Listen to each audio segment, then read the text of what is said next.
Yeah, he came here. Perfect.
Okay, everybody is here.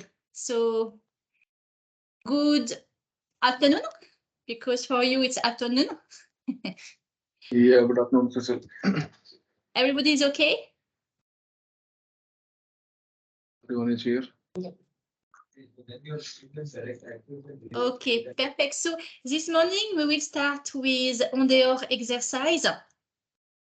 And if you have question on carbon removal, don't hesitate to put the question during the exercise. So what we will do, I think Philip is here also.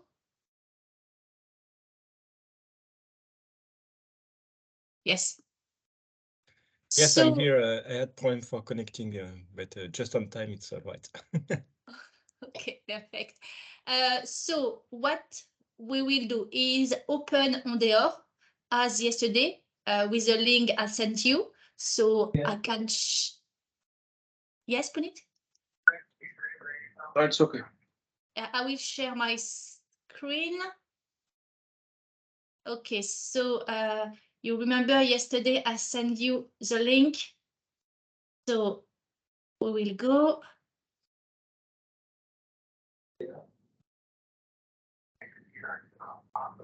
Open it.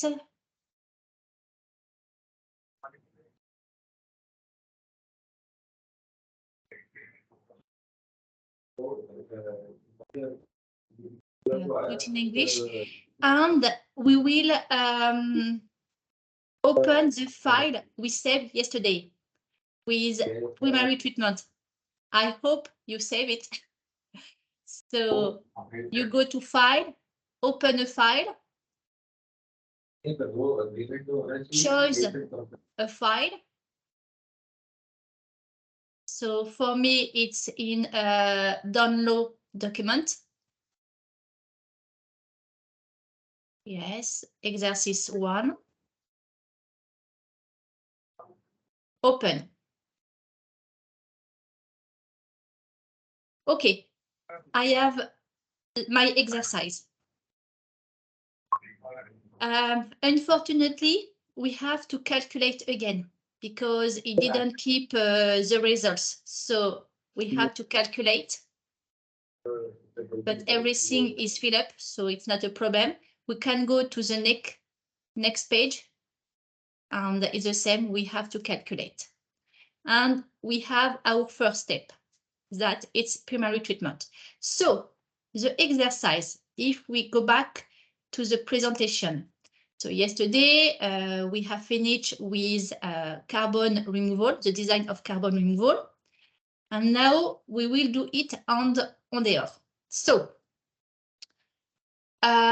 you keep the conventional primary settling tank. So we don't use Sedipak, you just use the conventional primary settling tank. You keep what you did yesterday. The objective, we keep the same, TSS of 30 milligram per liter, BOD of 30 milligram per liter, and COD, I think it was 90 milligram per liter.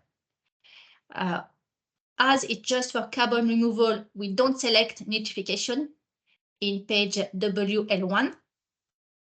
And we will go to a biological part to design the volume of the biological reactor. For the moment, we don't care about a final settling tank, so we will put something to have no problem with the final settling tank. And we will include also the sludge treatment indicated here. Okay, so I will show you, and you will do after in your case. So I'll go back to the page WL1. I remove the column with Sedipak just to keep the column with conventional PST. Okay, that is my case. So everybody has his case or her case. Okay, that is good. It's calculated. Perfect. I have 1 unit. Okay, Ondeor gave me the required settling area. So I put that. The sludge concentration, it's 8 grams per liter because we are on the max week. We consider we are on the max week. Okay, and we go to the biological reactor. So it's WL3. Okay. So if you want to bypass the biological reactor, it's possible. But in our case, we treat 100% of the flow. You can see also the first line. If you have a bypass of primary treatment, you can mix this bypass with the settled water in front of the biological reactor if you want. So you have to put yes. If you don't want to mix, it go back directly to the discharge. Okay. When it's not in red, the cell, that means you don't need to enter. It's optional. So you can leave on the calculate. The first paragraph concerns the return. So for the moment, we don't have return because we don't have the sludge line. So that it's for all the return. On there, we'll calculate the load at the biological inlet and the concentration. And now we are in the aeration tank. So we have no nitrification. It's possible to put indents here, not in your case. We will do the exercise with indents tomorrow. So for the moment, we put no. And here you have a red cell, so you have to enter something. It's the MLSS concentration in the reactor. In the exercise, we have to put 2 grams per liter. So we will put 2 grams per liter. Okay. Something else to enter? Yes, because we have still this symbol. That means we have still to fill up something. So I will click on this symbol. Okay, what I have to enter? I have to enter 3 parameters. The first one is the aeration volume. The second one is the number of clarifier and the diameter of clarifier. So I will go directly on the line 125 for the aeration volume. Okay. What you can see, Ondeo propose you a first approximation of the aeration volume. Okay. But you have to enter something. So I will enter 1,300 cubic meter. Okay. And what I have to enter also is the number of clarifier and the clarifier diameter. Okay, number of clarifier. Okay, I will put 1. And to be sure to not have problem, what I will do, because the objective of this exercise is not the design of the FST, but the design of the aeration. So we will put a huge diameter. So I will put 50. And now the symbol disappears and I can calculate. Okay, I will calculate. Oh, I have alarm, orange and yellow one. We will see what's happened. So you can go on this symbol to see the alarm. And we have the alarm here and the line concerning by the alarm. And you can go directly on the line to see what is it.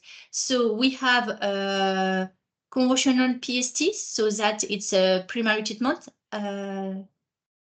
Total SRT without conventional PST. Yes, conventional PST is it's a colon, the name of the colon. I call that conventional PST. So you can call that exercise 2.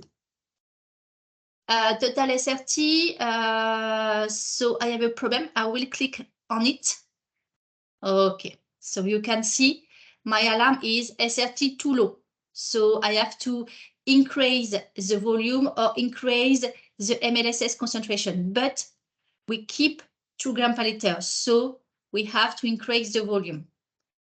The same, the FM ratio is too high. You know, we have to respect 4 rules for the carbon removal.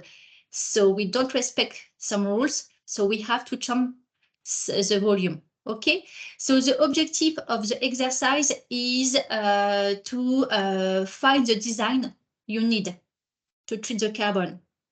You can see here, I have a very low SRT.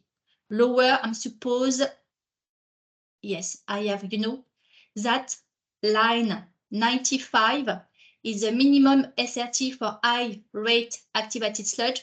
That is the minimum SRT for flocculation. That means you can't be below than 1.8 a day because you don't have a good flocculation. So you will have problem with the quality of the treated water. And you can see here, in fact, you can't maintain 30 milligrams per liter at the outlet because you don't have a good flocculation. So you have fine particles go out. Okay. Yeah, sorry, Cécile, I just jumped to a line that, because there was yesterday a question about that. Can you move a little bit up? Yes, you line 74, you have this question, take into account the sludge in the secondary clarifier, and the default value is no. So all the calculation for the F2M ratio, we spoke about the amount of sludge that is in the secondary clarifier yesterday. Per default, it is no. So we don't take into account the biomass in the final settling tank. Okay, but we can do it. So what is the consequence with that? You increase the mass of sludge in the system, so you decrease the F2M ratio and you increase the SRT. Generally, we don't use that for several reasons. First, because all the kinetics have been determined for Ondeor based on calculations on plants which were settling very efficiently, so there was no sludge in the clarifier. So if you change if you increase the sludge mass, you will decrease the F2M, and then you will reduce artificially your kinetics. So this is the reason why the default value is no. But in case you have to present to your client low F2M ratio and high SRT, it's a good way to present values that are higher. That's just a parenthesis to illustrate the taking into account of the mass of sludge that is present in the clarifier. That's it for me. Sorry. Okay, no. It's a good point. Just to show you the calculation note. So you have the first paragraph concerning the return. After you have the paragraph concerning the aeration tank with all the information concerning MLSS concentration, VSS rate. You have SRT and FM ratio calculation. And as I said, you have the TSS concentration. You can guarantee. And in this case, okay, it's horrible just because I don't have enough time for the sludge calculation. After you have the paragraph concerning the BOD removal. So you have the coefficient biodegradability coefficient K. We saw this coefficient yesterday. It used to define the volume required to remove the BOD. And you have the 4 volume, the 4 rules you saw yesterday. So the first one is the minimum volume to remove the BOD according to Eckenfelder formula. The second one is the minimum volume according to minimum sludge age. That for flocculation. So the next one is to respect a maximum volumetric loading rate. And the last one is to respect the maximum FM ratio. So you have 4 volume and we select the max one. And in this case, the max one is based on what we need to remove the carbon. Okay. Other point, yes, you have also in this paragraph the concentration in BOD, soluble and particulate, and the total here. And you can see you have a lot of particulate BOD because you have a lot of TSS in the treated water. Okay, and you have average and on the peak. So generally, we give guarantee on 24-hour composite sample. So what is important is this value, because sometimes you will have information here to say, okay, you have not respected the guarantee, but never mind. Our guarantee is not on the peak, but it's on average. Okay, so here the aeration volume. So for mine, it's not enough, so I have to increase. You have you will see if I increase, for example, I put 3,000, it will change the calculation. You will see, you know. So you need ready to go slowly to find where is the optimal volume.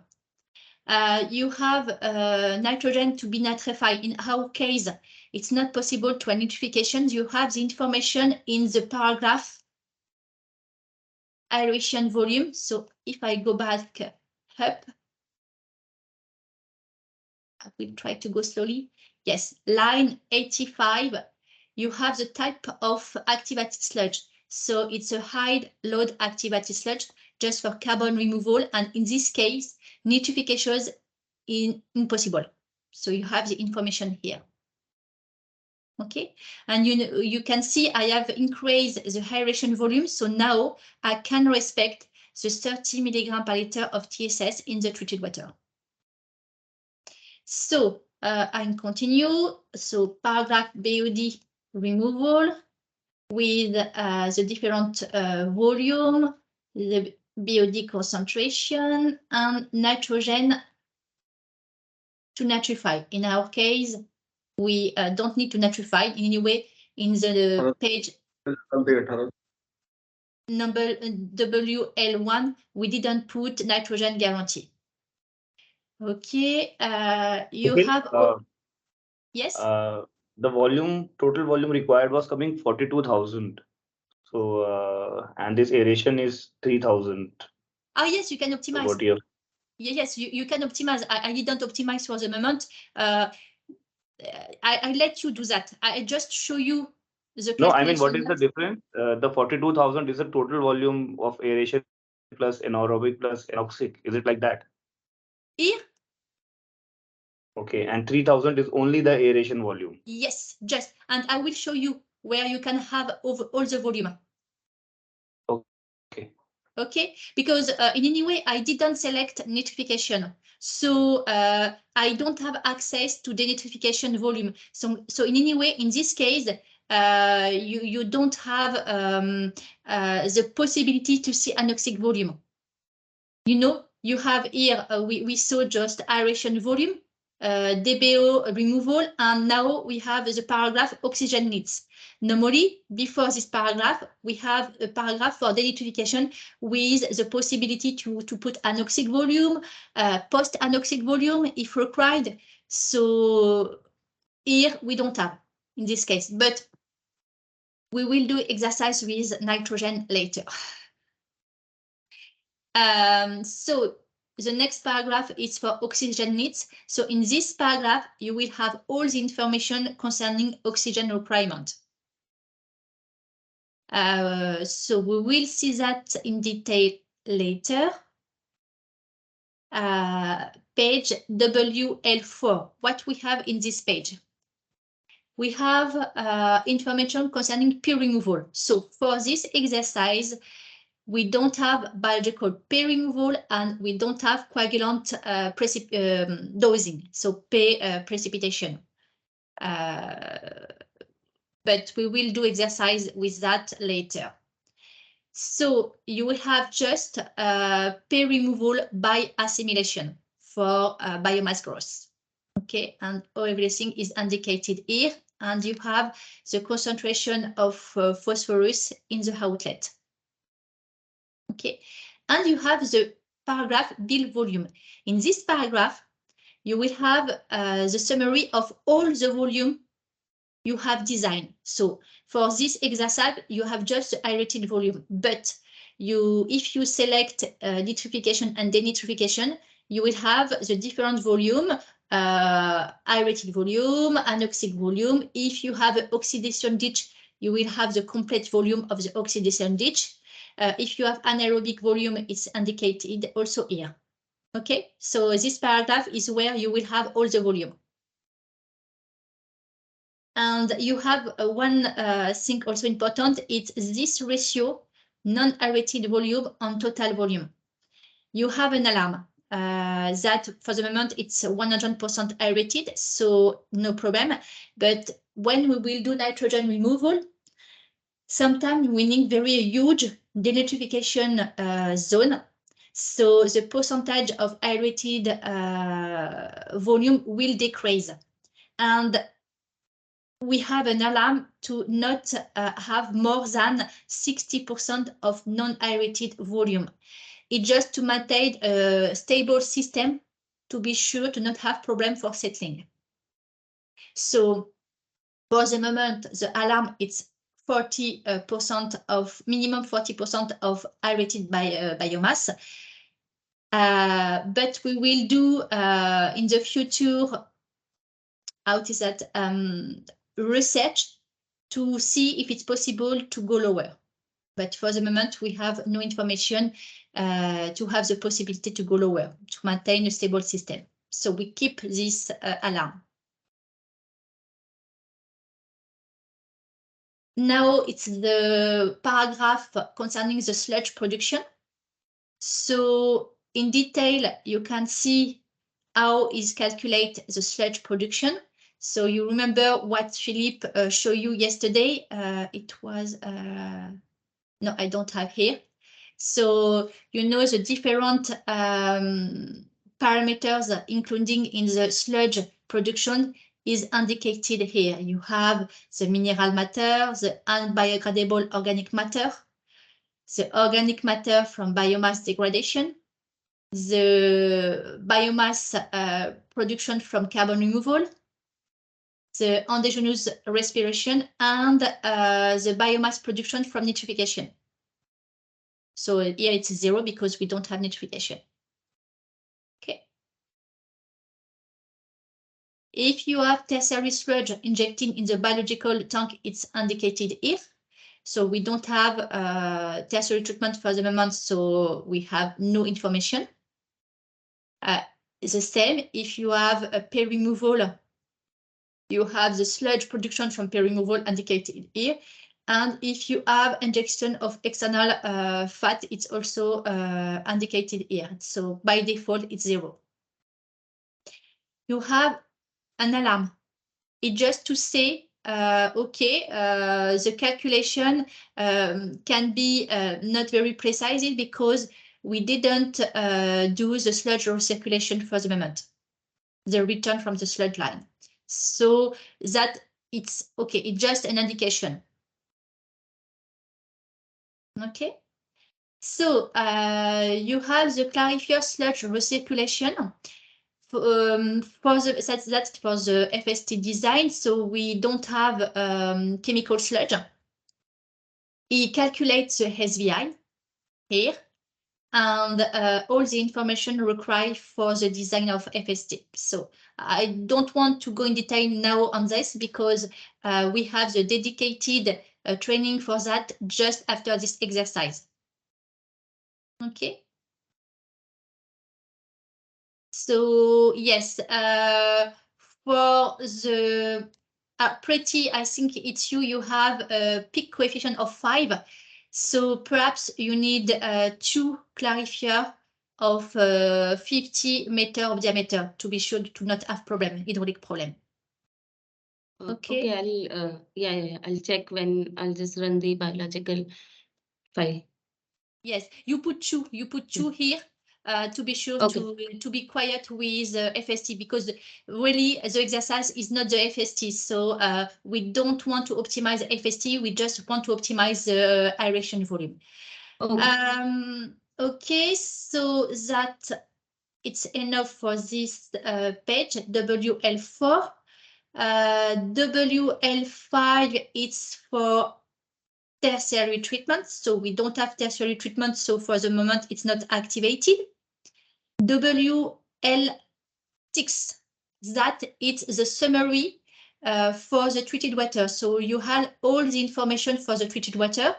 So treated water from biological treatment, you have influent and the load and after the concentration for each parameter.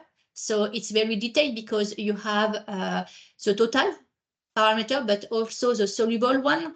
And if you have a refractory fraction, it's also indicated, and the particulate fraction. For the nitrogen, you have ammonia concentration, particulate TKN, but also nitrate and the refractory soluble nitrogen. If you have a tertiary treatment and a bypass, no, in this case, you don't have tertiary treatment. So you can't have treated water from tertiary treatment, but you have final treatment treated water if you have bypass. In our case, we don't have bypass, so we should have the same value between both treated water. Okay, and WL7, it's for the chemical. So here you have the information if you put coagulant dosing, for example. Okay, and you have also the mass balance for alkalinity. And if you need to put alkalinity, it's indicate. Okay, Is it clear? So that it's for the water line. So you have to do also the sludge line. So now we will go to the sludge line because as you have done all the water line, now it's possible to go to the sludge line. So we can click on the sludge line. Perfect, and we have access.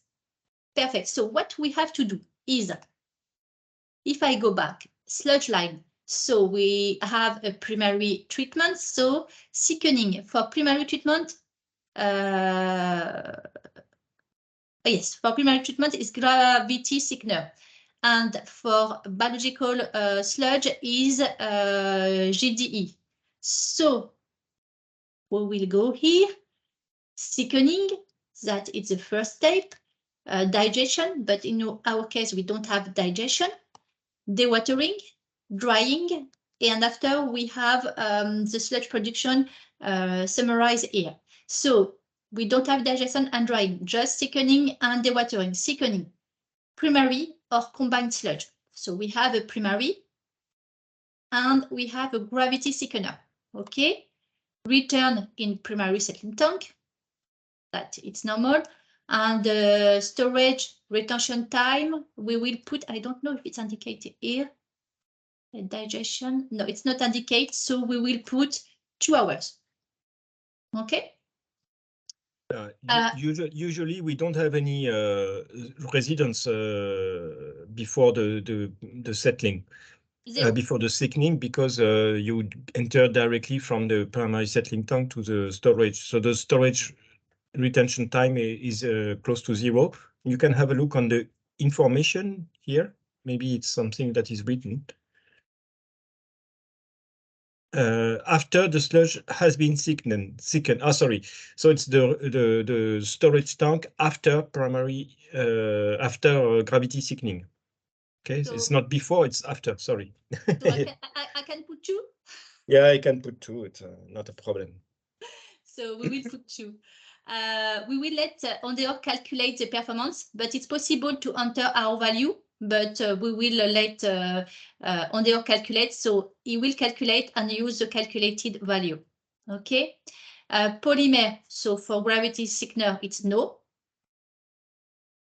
So now biological sludge, pre-thickening, no, anyway, we can't. And you have EC information if you need. And thickening, we said GDE. Training thickening screen. Okay. When we have thickening for biological sludge, we return it in a biological tank by default. Anyway, it's what we should do. It's better. Running hour during a day. Okay, we will say all the day, 24 hours.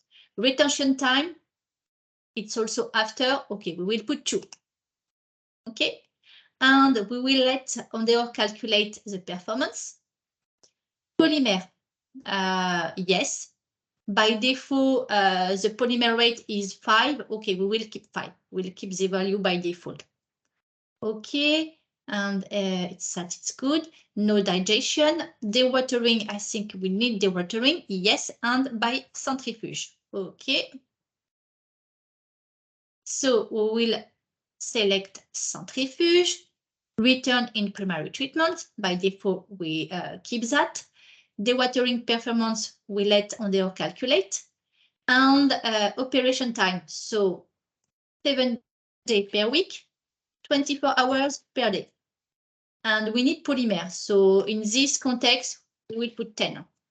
10, it's by default, we always use 10 when we don't know. It's not come from us, it's come from Biosolid expert. Okay. We don't need a pre-liming unit, no coagulant dosing, so no drying. So it's okay. We can calculate this cell is activated. So I'll calculate. Perfect. And now I can return to the water line. So I have to click to water line. How many iterations I want to do? Minimum it's 4. 4. That means he will do 4 back fours. Back forward, is that we call it? So he calculate. Okay, I have some message. Blue message is just information, no problem. But orange message is alert, so I have to check. But just before you have information, don't forget to save frequently to not lose your work. So I will save that exercise 2. Okay, perfect. Okay, I have alarm. So I have alarm. You can see I don't have symbol for alarm. So the alarm is not on the page W1. On the page W2, what's happened? Maxi real rising velocity. What's happened? Yes. Why? Because before I didn't have the return from the sludge line. So the flow was 0 here. Now I have this flow. So the settling velocity is increased. That means I have to increase slowly the settling area. Okay, correct, perfect. I will go to the biological treatment. I need to calculate again because I changed the value of the settling area and I have no alarm. So perfect. So I can suppose, yes, well, I can optimize the volume, but now I'll let you do the exercise. Is it okay for everybody? So if you go to the exercise on the Teams.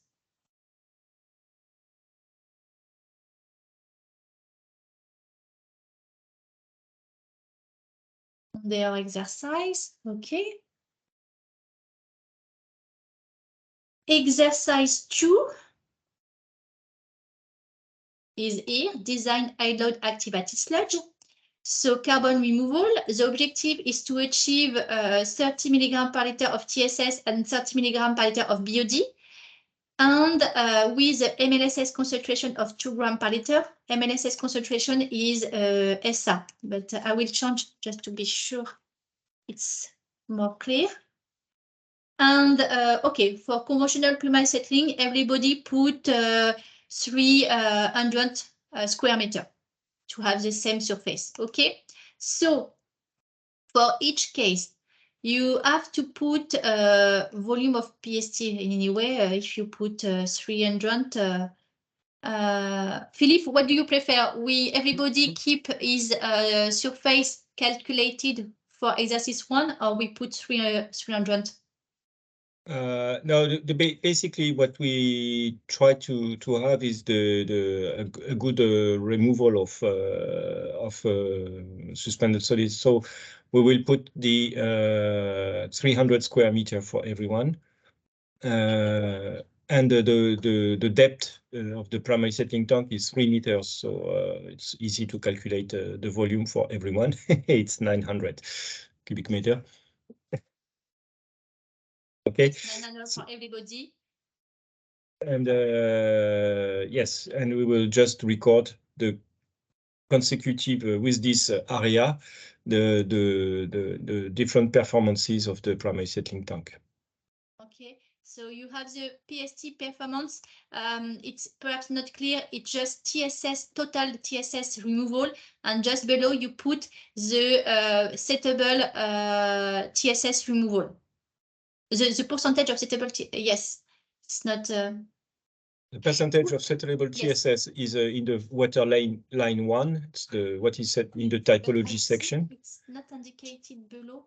No, I didn't put. So yes, you put TSS removal efficiency here and percentage of settable TSS in WL1 page. Okay, and indicate in this line on what parameter your aerated volume is calculated. That means you have 4 volume. What is the max of this 4 volume? Is it based on Eckenfelder formula or on the minimum SRT? Indicate here. you have increase of sludge without draw off. That it's if you don't extracted sludge, what is the increase of the MLSS concentration per day in the reactor. This information is on the page W3 and paragraph aeration volume. So I go up.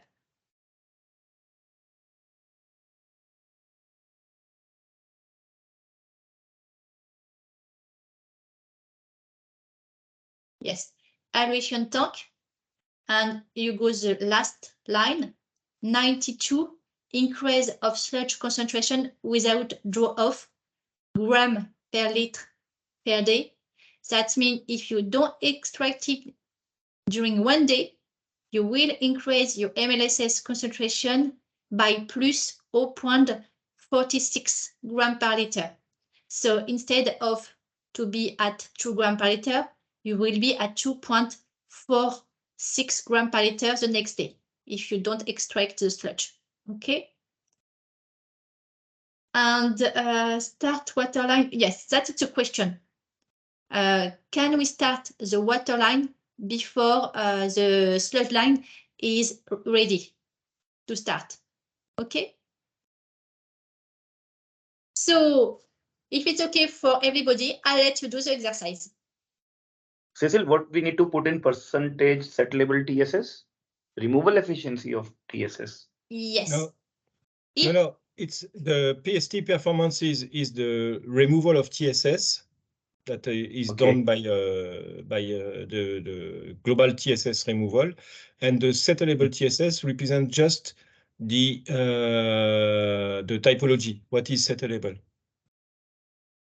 And so it's in water line 1. It's perhaps better like that. That means this value, it's what you can find in page WL2. You know, TSS efficiency at average flow. That is the value you have to enter. 63%. That is the performance of PST. And the percentage of settable TSS is on the page WL1. And typology.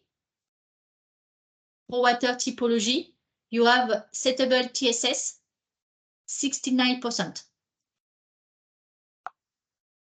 It's okay, all right. It's good for you? Yes, good. Thank you. Perfect.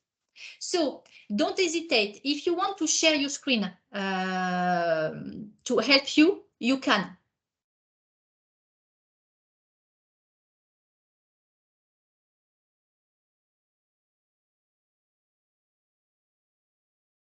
And if you want, I show you again the calculation. Don't hesitate.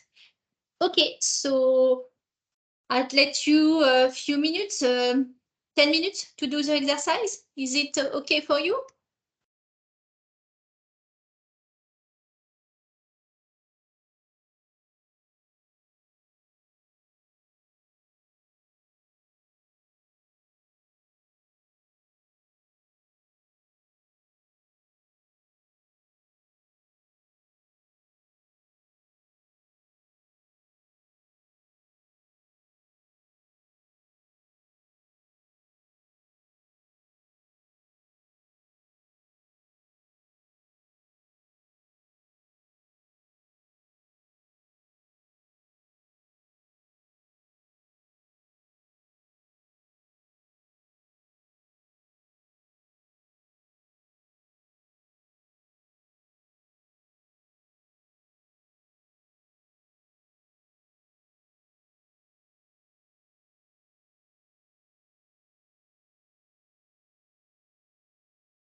Yeah, if you have questions, if you are blocked, do not hesitate to share your screen and ask the question. We are here to help you.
seems that LaTeX is the most rapid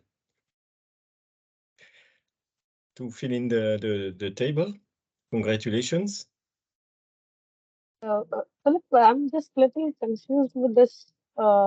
Is this start waterline before sludge line? Is the sludge inside the secondary clarifier we're talking about, right?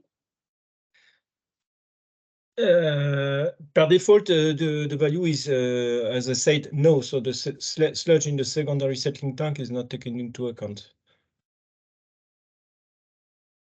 Okay. That means eventually every time you are keeping this MLSs in the aeration tank only. Yeah. Okay. Okay. Yeah.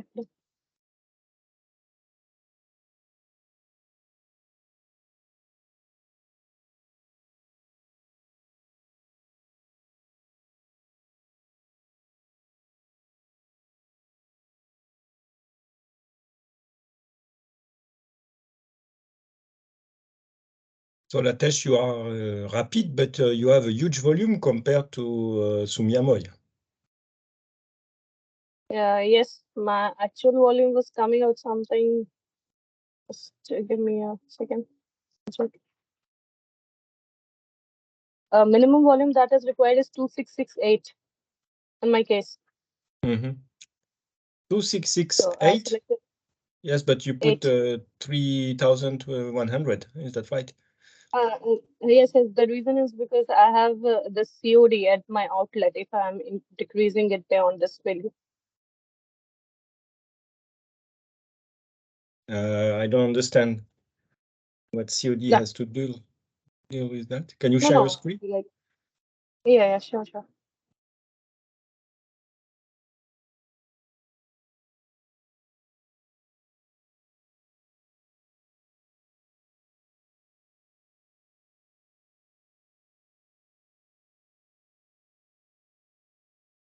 Yeah, you can see it. Yeah. Yes. So here, if so you could reduce a little bit, yeah. To 2,700, something like that. No. Can try to be the most aggressive as possible. LaTeX, the percentage of settable TSS you have indicated is a value calculated by en dehors or a value you have put? Put by myself. Oh, no. Let the value calculate by en dehors. That means you decrease your TSS performance in the PST. It's why you have a huge volume here compared to Sumiamoy, because normally you have the same case concerning carbon removal with Sumiamoy, so you should have the same volume. But it's a good, no, let like that. Let like that. That means you have Yes, actually I was doing it for 50% removal of my PST, so that's why I changed the setup. But what Philip was saying me that if I do it, let it like that. It's interesting. Can you go just to have a look on the waterline 1? No, just a minute. You were saying that I did it 2700, then here it is showing this that total COD increases more than 90. It becomes 91.4 at my outlet. Okay. So well, that's why I have total nitrogen. It's not a problem. It's just because you put guarantee. It's just a minute. Nitrogen and phosphorus are not. I'm asking. I'm asking with the COD. Okay. Because what you can do, LaTeX, is to see these parameters. It's to put it at favorite, because you will have at the top, and it's easier because you will see the value in the page WL3. You know, just the small. I will show you on my screen. Okay. If you remember what we, if you go on the page WL6, you go on the total COD concentration. If you click on this symbol, you had on favorite, you have here, and you can go on the page WL3 and to keep the value here. So you can have a Okay, look okay. always. Oh, okay, yeah. It's it can be Just useful. tell me once again. Just let me try it again. If I going at WL6 and clicking at the symbol, I You think you to save. do you want Okay, to I've share? done it. Yes, No, you can I've share. done it. It's okay, perfect. Yeah, I'm sharing. I'm sharing.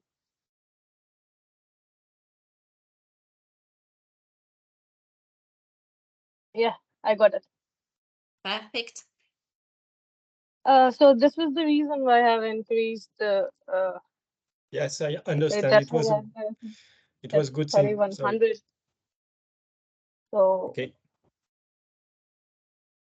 yeah, so I could be able to do it 89.5, and that's why I selected Okay. this much. It's a good comparison because you can see there is impact on the aerated volume when you decrease the TSS performance. Yes, actually, the TN and TP head doesn't do anything with this COD. Now that's why I have to increase my volume anyhow.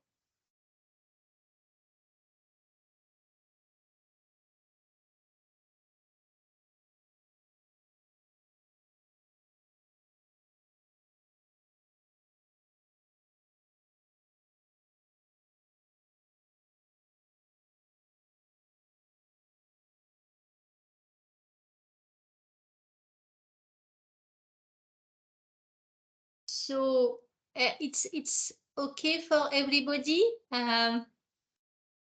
Lakshay, Puneet, Bhakti, Diraj. I show you have nothing on the Excel file. Perhaps you do that on your desktop. Yes, we are just Okay. uploading. Yeah, we've done it. Okay. So Preeti has the lowest volume for the moment. She's the most competitive.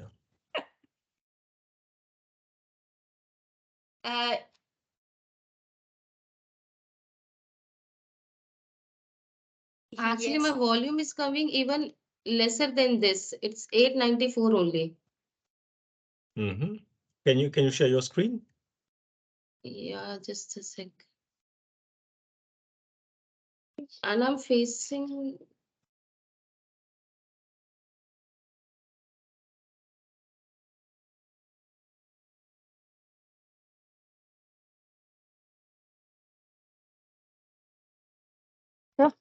Oh my God, डरा दिया तुमने मेरे को। ऐसे होता है क्या?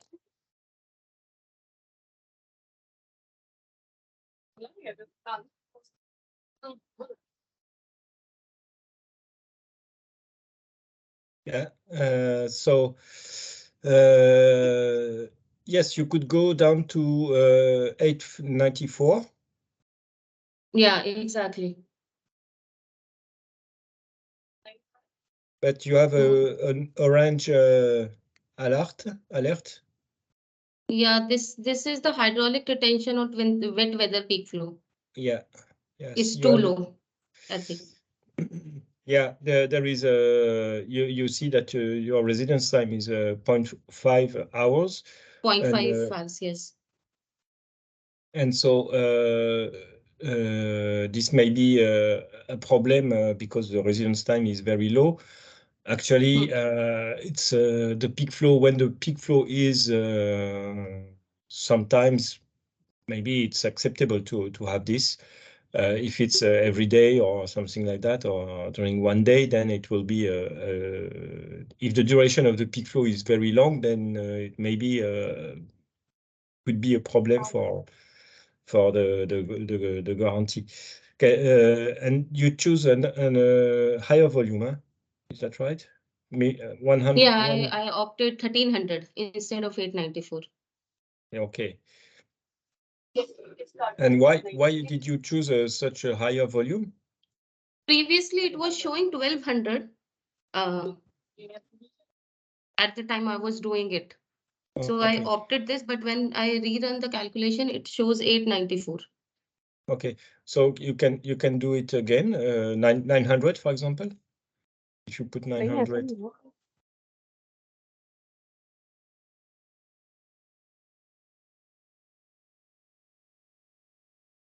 The same. I checked with that also, then it becomes 0.4. Yeah. Okay. But if the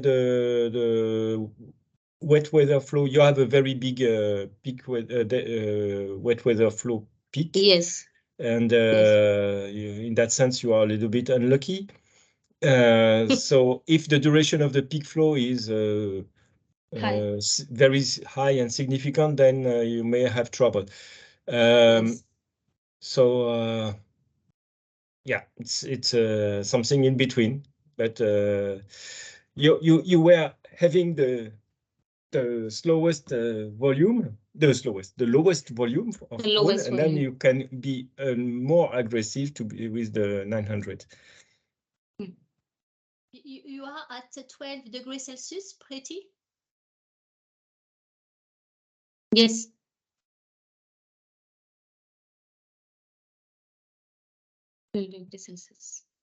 Yes.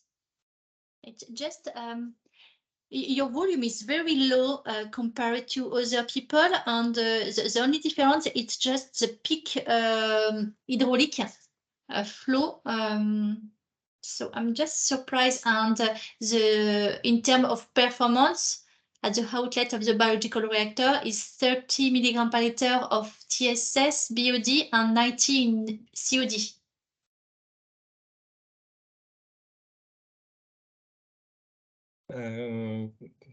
No, WL6. Yeah, sorry. Oh. Oh, ok. Il y a un truc bizarre. Something is wrong. Can you go to the slot line and do calculate and return to the... Yes, that is correct. It just sometimes the calculation not is just wrong. No, that it's correct. Yes, perfect. Yes. No, dry solid content, nothing is appear. Why?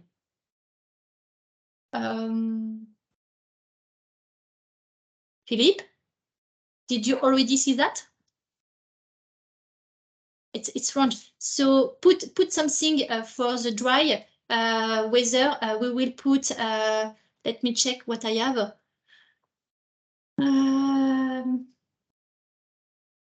Put 27. Just to put a value because nothing appear. Just to calculate. Okay, is something else miss? Can you go up? Okay, here you have all the information.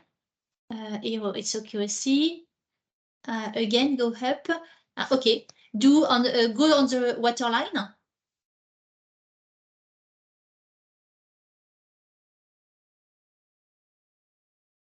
Yes. I failed. Can you check? Okay. Okay, go on the page WL6 to see if you have all... The problem is it is not showing any return over here. This is also the problem in my file. Okay, and it's the same for the biological inlet. You don't have a sludge return? No. See. I will check on mine if I have this problem also, because I didn't check.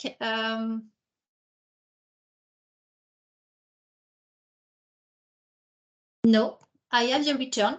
Okay, so what you can do is save it. No, maybe she put the return flows not the inlet of the biological thickening, not at the inlet of the biological tank. No. I opted. No, I opted returned in returned in primary settling, and this one is returned in biological. Yes, again, return in primary settling. It's correct. So what you can do is save it, close under calculation, and open again. So save before, save this file, I don't know. Sometimes it's just sponge. And you close on there and open again. For other people, do you have this problem? That means in a pretty case, they we don't know why, but on there doesn't calculate the return. Yeah, I don't know where to check it one. Just recheck one.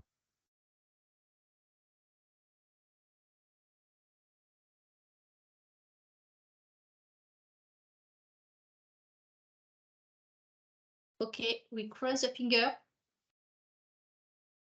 No, there is a problem because you can see you put English and it's, oh no, it's okay. It's in English now. Good.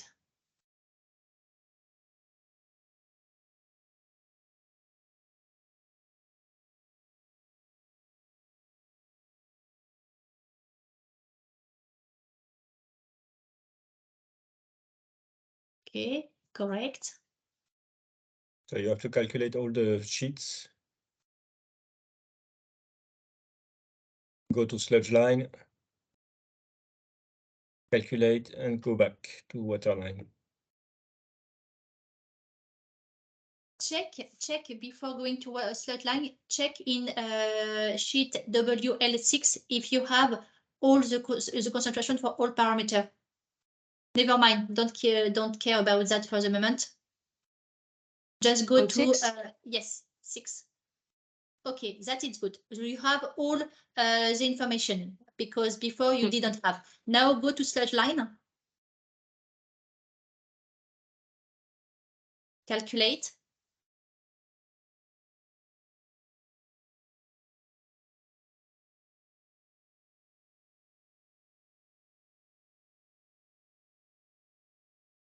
No, again, yes, sometimes it doesn't work properly.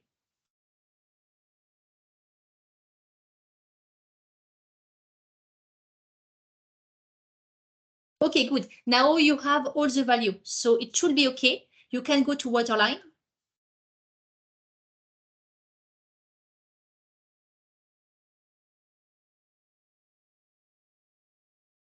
Okay, in the WL2, do you have return? Check. Yeah, now I'm done. Good, perfect. Now check your volume. Normally you should have higher volume. Yeah.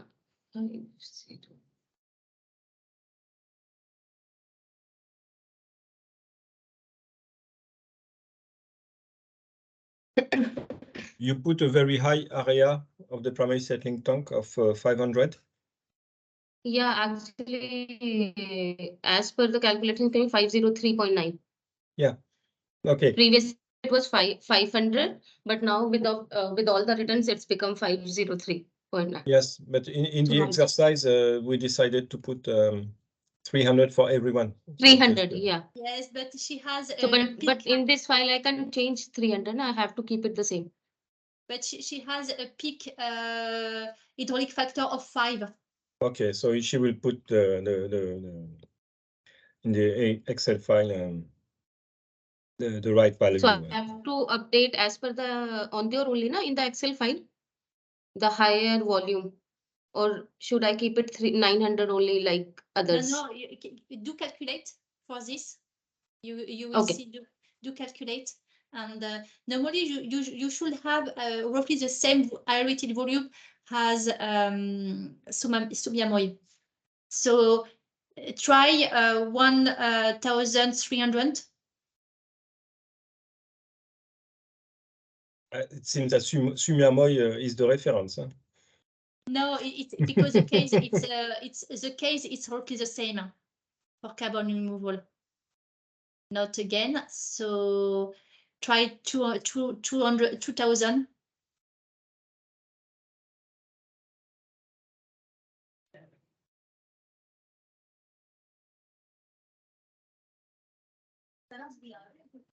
Oh, again. 2,500.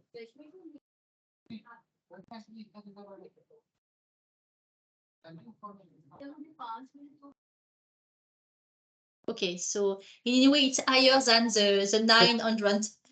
cubic meter. I prefer like that. Actually, previously, because of that returns, the issue happened.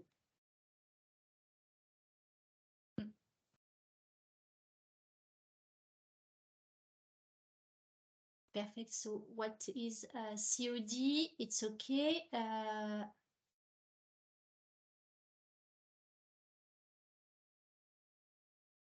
That seems all right. Yes, it seems so. It seems okay. You are close to the optimization.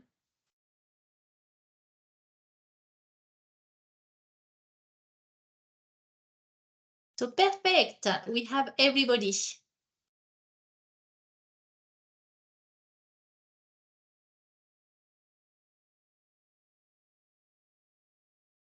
Cecil, Laksh, this side, can you check mine? Is it fine? Let me check. Case number 2. Yes. CP. It seems fine. Yes. Yes, it seems fine. So I can share.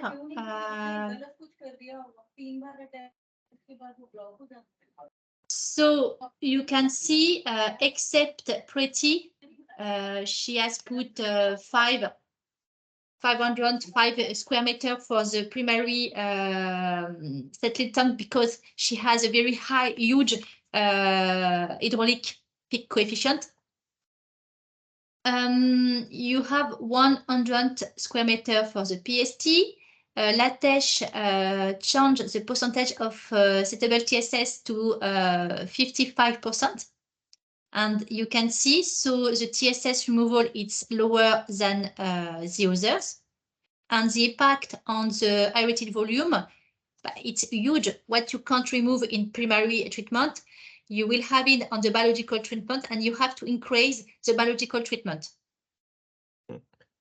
Okay. There is a small thing that is surprising by Shuba for the increase of sludge without draw off of 0.02. It seems quite low compared to the others. Are you sure of this value? I will show you where is the value. If you go to the sheet WL3, you go to the line 92, you have increase of sludge concentration without draw off. It's this value.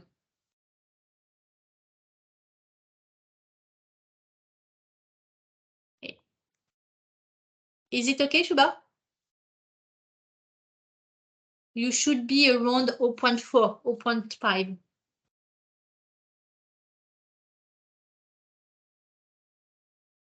So what is also interesting, I don't remember who is, yes, Diraj, 20 degrees Celsius. So you should have the lowest volume, and it's the case. Perfect. The temperature has also an impact on the volume. The kinetic are quicker, the biomass, everything is quicker, so it's possible to decrease the aerated volume. Concerning on the what you're sizing, you can see it's different depending the case. In the case of LaTeX, as she doesn't have a lot of TSS removal in PST, it's based on minimum SRT for flocculation. Okay, she has to increase the volume to be sure to have the good condition for the flocculation. It's the same for Bacti. Okay, and so the increase of sludge without draw off, it's just to show you, if we take the case of Punit, the concentration, MLSS concentration is 2 grams per liter. If you don't remove the sludge every day, that means the next day, the concentration will be 2.8 grams per liter. And the second day, it will be roughly the double. So the impact on FST is very, very important. If you design the FST on 2 grams per liter and you have 4 grams per liter, you can lose your sludge. So for carbon removal, the sludge production is important. So it's also important to extract the sludge every day to avoid the problem on the sludge line and also biological problem. Okay. So concerning the question, can we start the water line if the sludge line is not ready? I have just one answer, Latesh answer, just.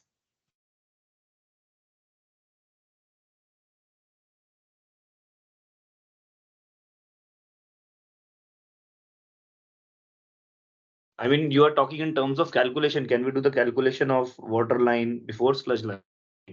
No. Can you start? Can you commissioning the water line without the sludge line commissioning? No. No, we have to get external sludge in that case. Yes. If It you is not. yes, Oh, yes, I think- exactly. It's not possible. You can see you produce 2 sludge and it's not possible. So if your sludge line is not ready, you have in any way to extract and to send your sludge everywhere, somewhere else. Yeah. Okay. There were two questions in the Yes, true. in the presentation. The first question was the client wants to extract sludge, biological sludge, 5 days a week, something like that. Do you agree with that? And the second question was the project manager, in order to save time, wants to start the water line before the sludge line is ready. So these two answers have these two questions have the same answer, and which is no. Yeah, you're right. The answer is no, because there is too much increase in concentration. Just because, of course, carbon removal activated sludge plant do produce quite high sludge production, but also they produce that and in a very small volume. So the accumulation of sludge when it is not evacuated, it is a very big number. When we have high rate activated sludge, then we have to extract the sludge all the time. Maybe Raj know that from the experience in Delhi, in Ritala. When you do not extract sludge, then you have the sludge everywhere. Yes, we are extracting every hour. We are monitoring this. Mm. Because every hour extraction is important for that. If Yeah. 4 hours not extracted, then our MLSS will increases. So we are facing the problem for maintaining DO. Yeah, and Yeah. of course, and just after you have biofilters, so far as I can remember. If you do not extract the sludge from the activated sludge, then you lose sludge in the biofilters, and then it's a nightmare to work them.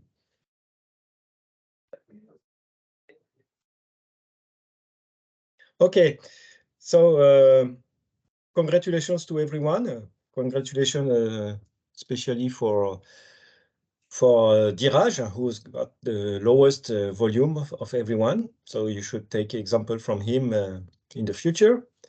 Just because he has a good temperature. Yes, he's a lucky guy. So sorry for Latesh and Preeti, who have the highest volumes, but you were unlucky for this case. I hope it will be better in the future for the next exercises. Yes. Yeah. So now it's time to make the final settling tank. Is that right, Cécile? Exactly. Exactly. So I think I have to present. Is that right also? Exactly. Ah, what a honor for me. So I will share my screen and present the final settling tanks. So we start by the end almost. So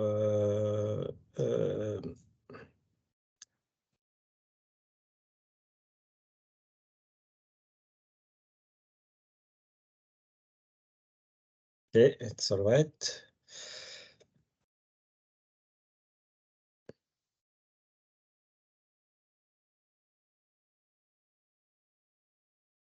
So everybody sees my screen?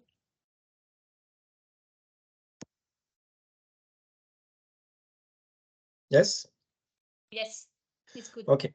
Yes. So I will present this section. This section is organized into two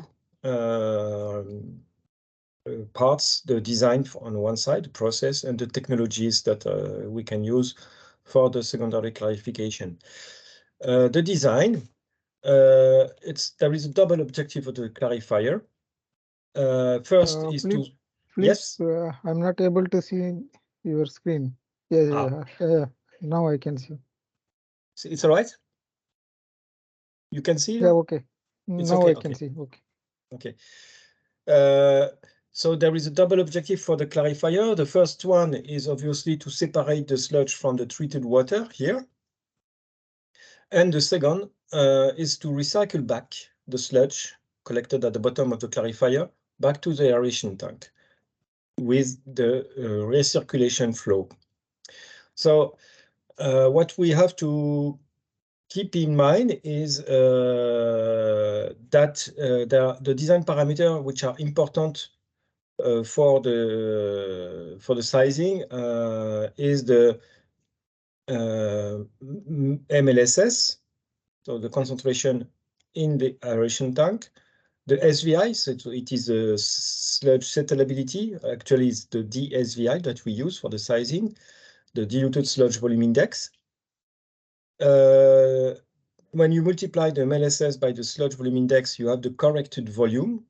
It's the DSVI times the MLSS in milliliter per liter. Basically, it's the volume that you read in the settling test.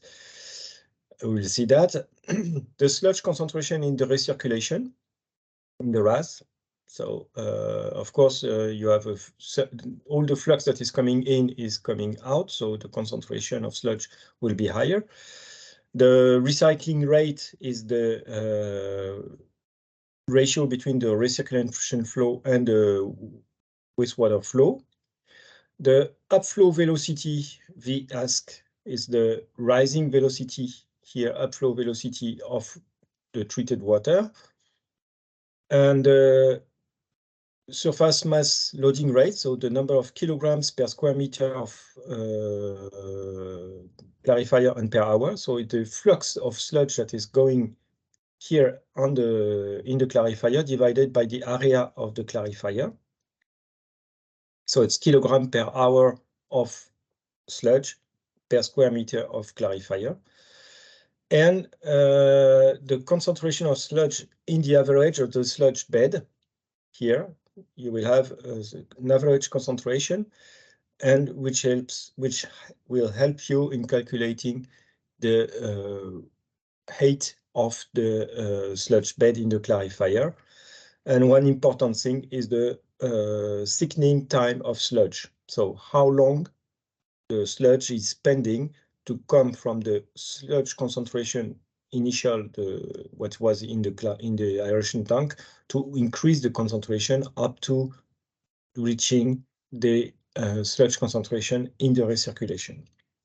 Of course, there is a mass balance in the clarifier. All what is coming in is what is coming out. We neglect the suspended solids leaving the system in the treated water in this calculation.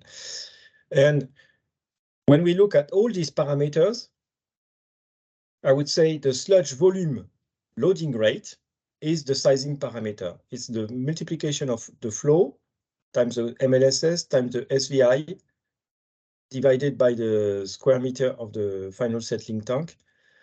And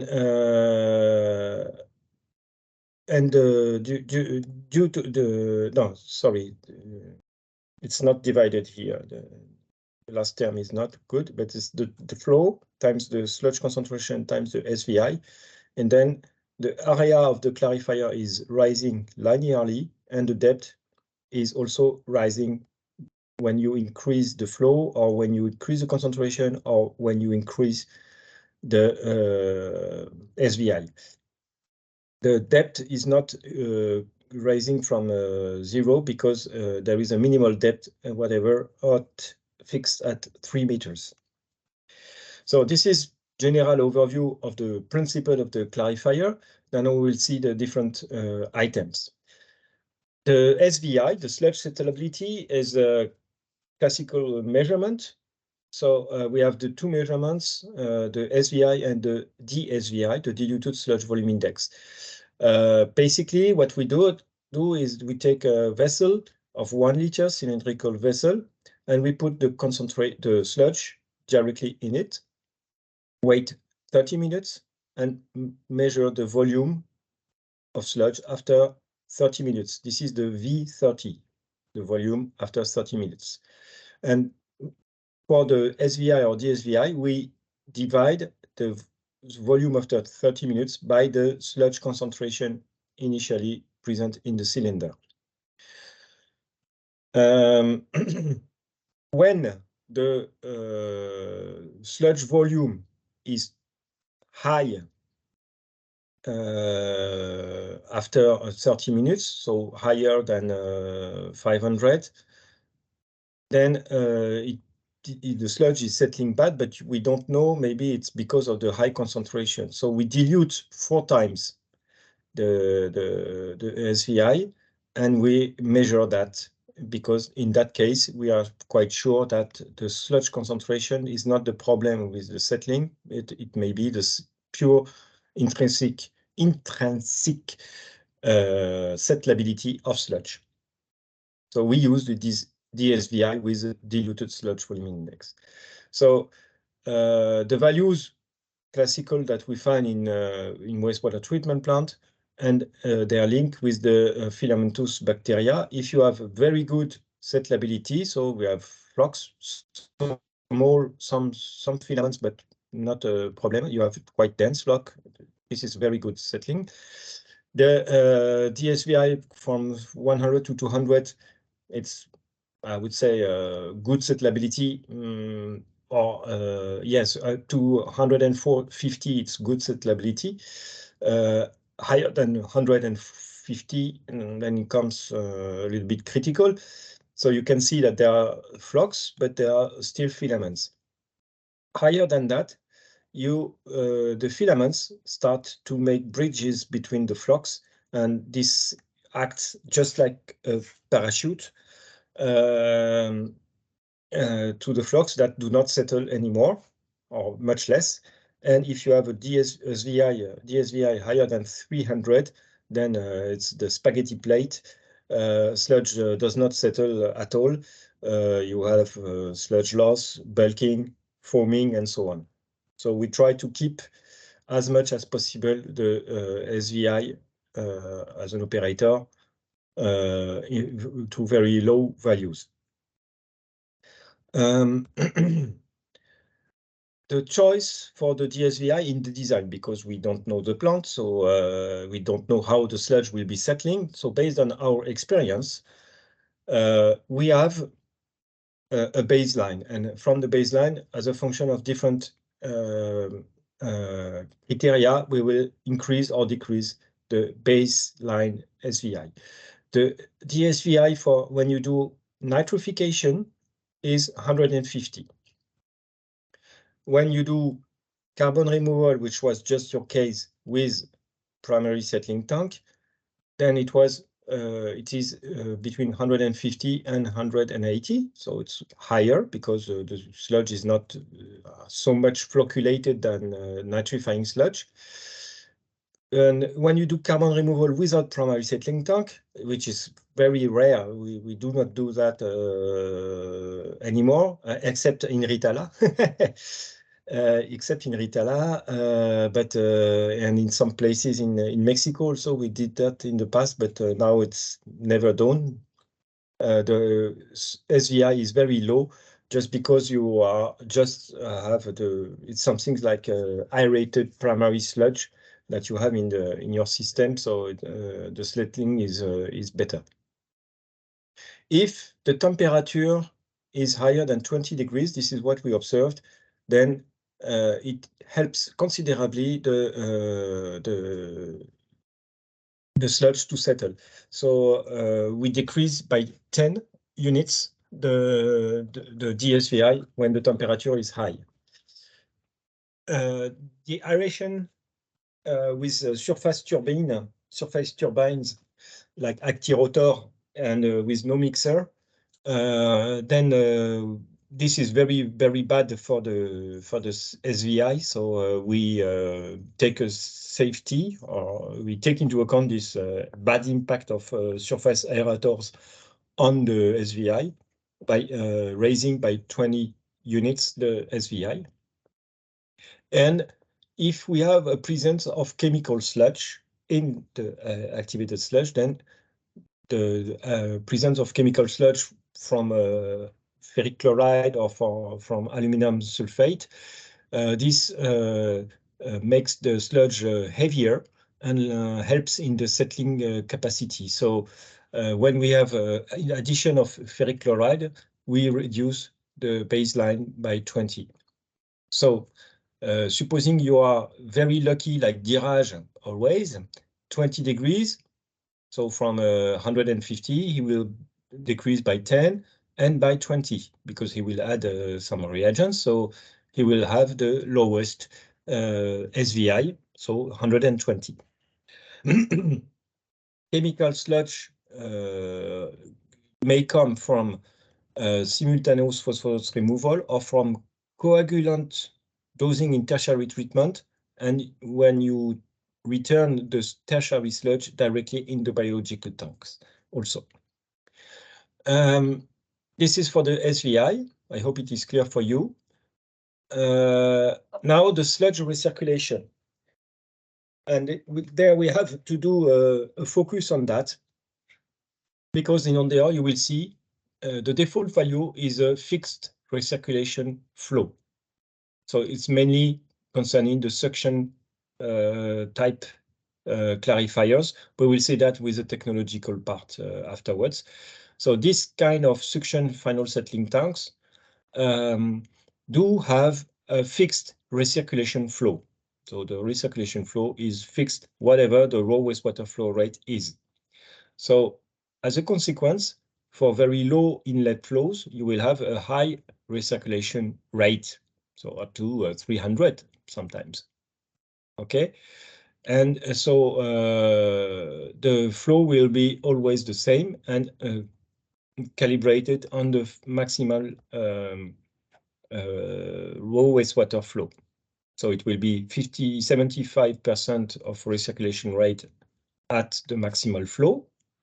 And in the average, supposing you have 1,500 cubic meter per hour here, then the recycling rate with the same flow will be almost 200%.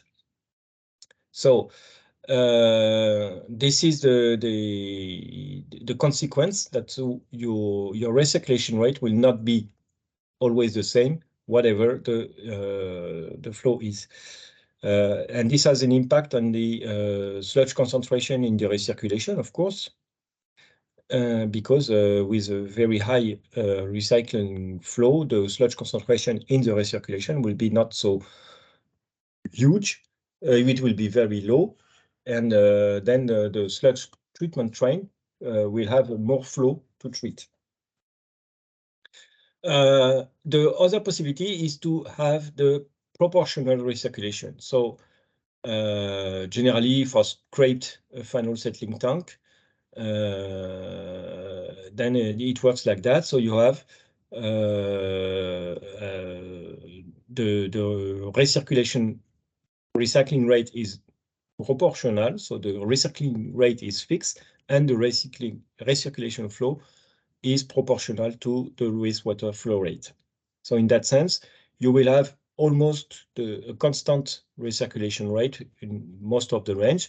So therefore, very, very low flows, then you will have to maintain a minimal recirculation. So you will have a minimal flow of recirculation.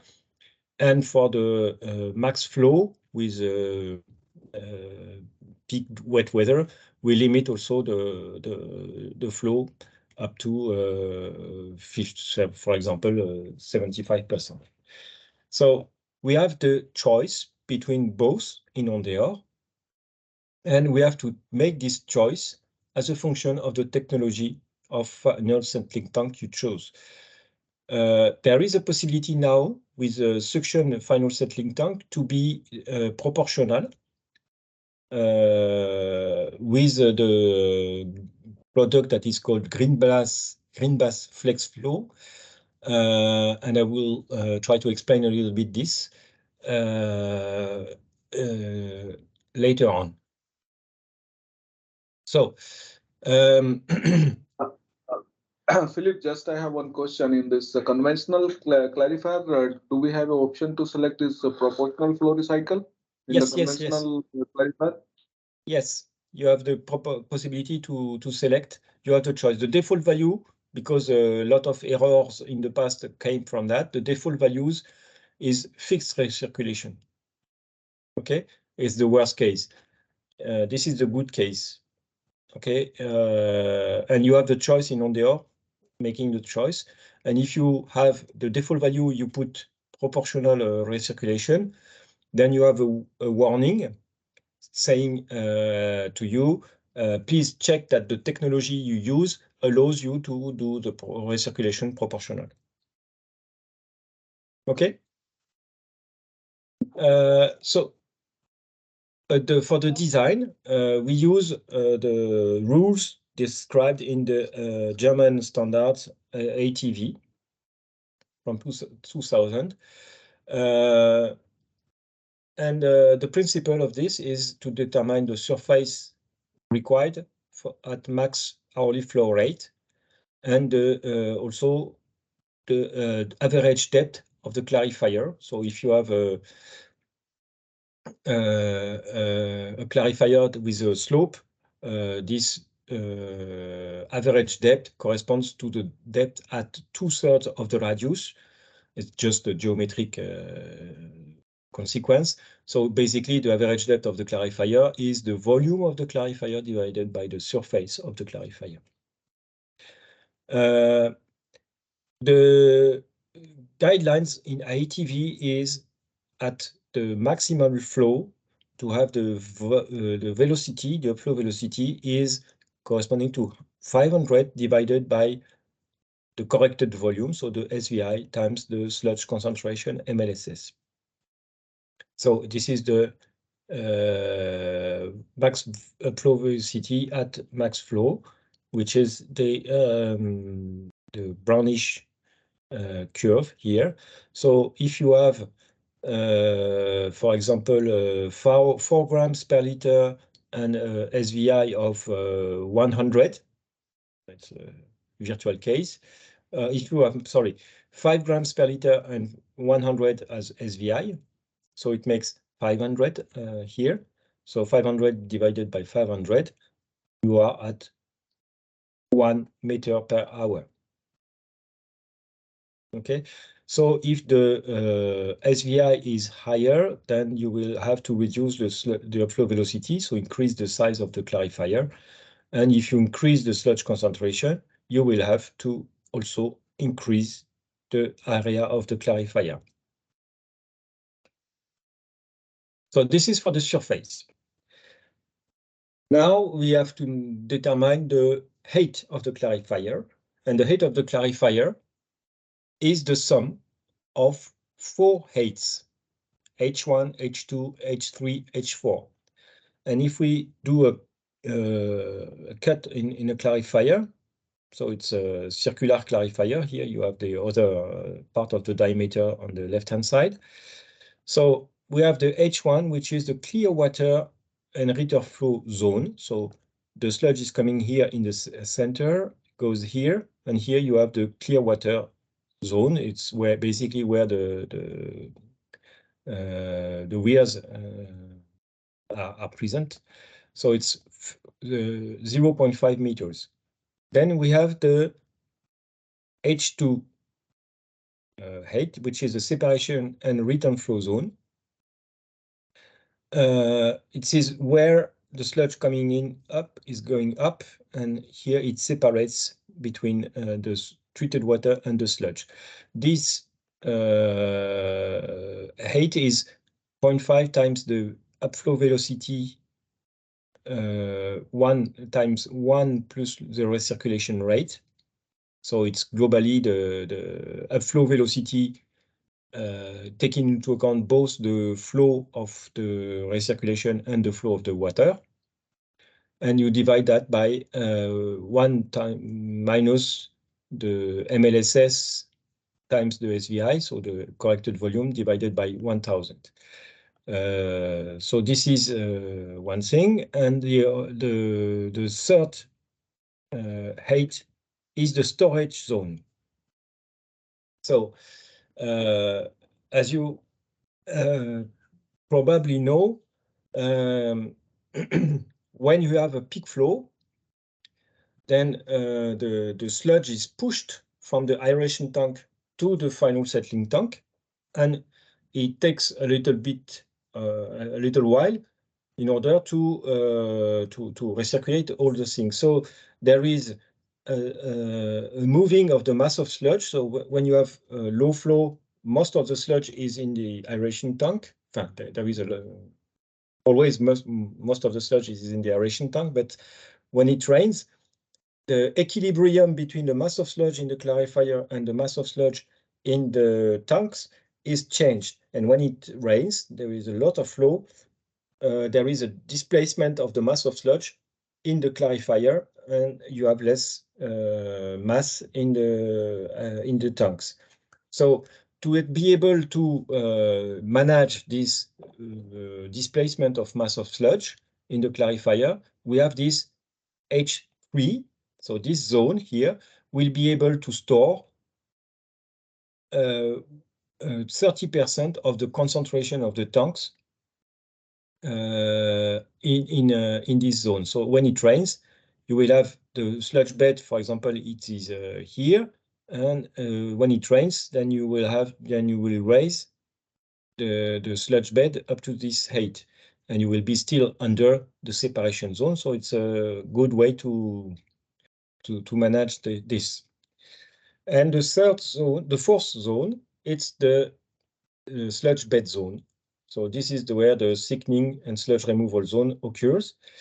And this height is corresponding to the flux of sludge that is coming here times the thickening time of the sludge. So it's the thickening time is the time needed for the sludge to go from the sludge concentration in the aeration tank, MLSS, to the sludge concentration in the RAS. Yeah, we sum all these heights, and anyway, the sludge, the clarifier height shall be over 3 meters. And also, sorry, the sludge at the peripheral zone, the height at the peripheral zone should be also higher than 2.5 meters. So as we understand, the thickening times, the thickening time is the driving parameter for the H4. So we will have a focus on that. So our doctrine makes the thickening time, so the residence time of sludge in the clarifier, a maximal that is fixed as a function of the process. If you have carbon removal, we try to have very low residence time in the clarifier because the sludge is very young. It's a very low sludge retention time globally in the system. So they are very reactive, very active, and they may get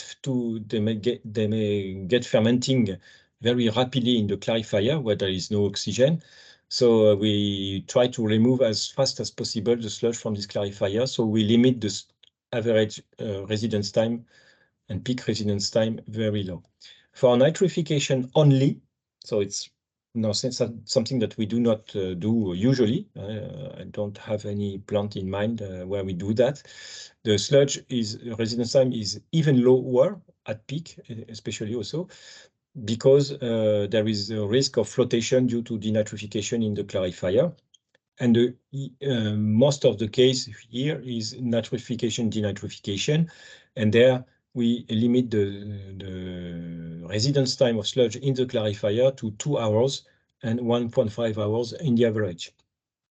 So this is the rule, and now we know the sludge residence time max, and this means that with to reach a certain concentration, sludge needs time. And there is this relation, it's a magic relation, and completely empirical, but it was very good, to define, to respect the maximal sludge residence time, I have to limit to the maximum value the sludge concentration in the RAS. So the maximal sludge concentration in the RAS is a function of the maximal residence time and of the settlability. If you have a very bad settlability, for example, 200 or 300, then you will settle very slowly, and you will have to decrease considerably the sludge concentration in the recirculation to respect this maximal residence time. Okay, and then once we know the maximal sludge recirculation concentration, then we deduce the minimal recycling rate that has to be performed, taking the mass balance on the clarifier. So it's this equation. So as a function of the corrected volume, so the sludge concentration and the SVI times the SVI, MLSS and SVI, so the corrected volume in milliliter per liter. If you want to respect 2 hours, then you have the minimal recycling rate. Every time it is 60%, and then we can raise. Now with indents, we have denser sludge. So the structure of this equation, the parameters may be a little bit different, so you can reduce a little bit more the sludge recycling rate. So this is the rule, and you can see that for the same quantity and settlability of sludge, for example, 500, as we saw for the velocity, it was 1 meter per hour. You can see that for 2 hours, you only have to put 70% recycling rate. But in case of carbon removal, at average, you will have to recycle very huge amounts of sludge, 170%.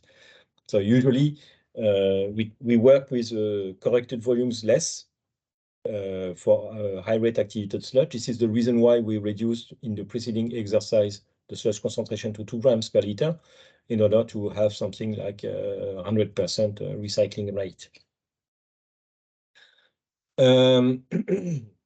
Okay.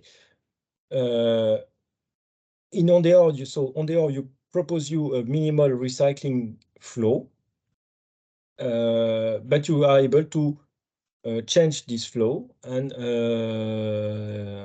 enter manually the different flows.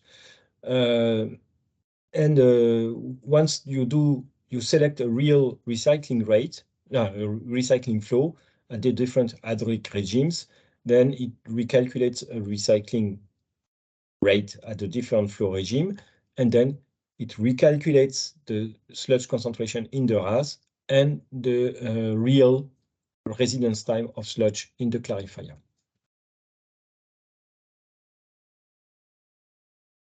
It's okay for that?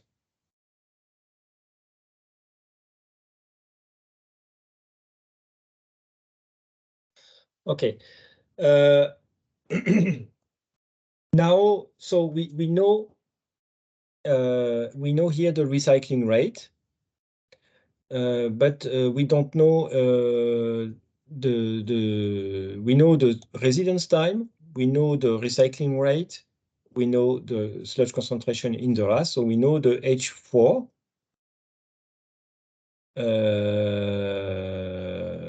We know the H4. No, it's not this. Here, the formula is false. It's the average sludge concentration in the clarifier. So the average sludge concentration in the sludge bed, and we know the RAS concentration. We know the residence time in the clarifier, and we know the recycling rate. So the mass of sludge mass in the clarifier is this multiplication of these three factors in terms of it's expressed in terms of kilogram of suspended solids. If you have here you have kilogram per cubic meter, here you have hour, and here you have cubic meter per hour. So if you multiply all of this, then it is a kilogram of suspended solids.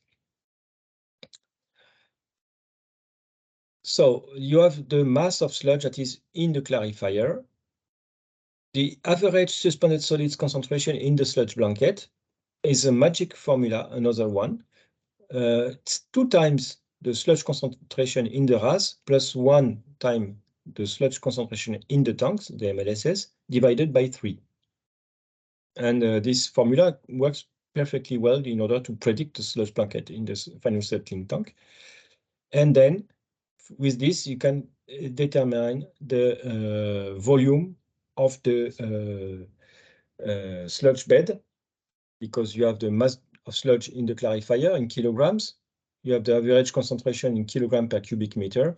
Dividing this by this, you obtain the cubic meter of sludge in the clarifier. And dividing by the surface of the clarifier, then you have the sludge bed height. And the last parameter is which is important because there is also a warning on that, the maximal surface loading rate in kilogram of sludge that are sent to the clarifier per square meter per hour. So it's the amount of the total flow that coming in times the concentration in the tank. So divided by surface of the final clarifier. And there is an alert if you exceed, no, it's not written. Okay, it's the max surface loading rate is equal to 900 over SVIM.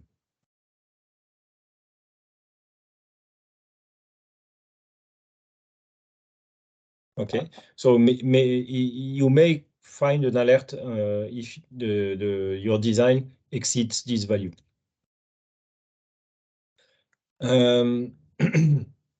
Now, the TSS concentration in the effluent from final settling tank. I explained already that. Yesterday. I will not say that again.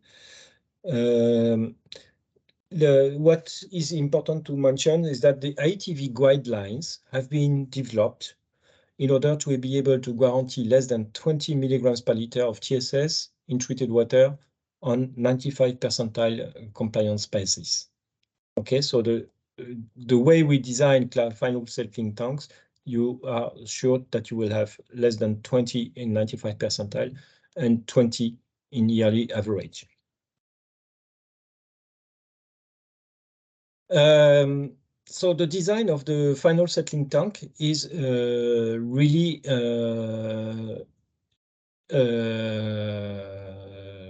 will be really impacted by the sludge concentration. As a sludge concentration, if you increase the sludge concentration, of course, your biological volume will be reduced because you will need a certain mass of sludge in the system. If you increase the sludge concentration, the volume will decrease. And on the other side, if you increase the sludge concentration, of course, the volume of the final settling tank will increase in a square mode. So summing both, maybe there is an optimum concentration where the global volume is the minimal, or the global cost of aeration tanks and final settling tanks will be optimal. And this is the exercise that we will try to do just now after we will do it now or after the technology? I don't remember. Cécile? I don't know the timing. Ah. Cécile, can you help me? Maybe she went to take a coffee. Let me just check.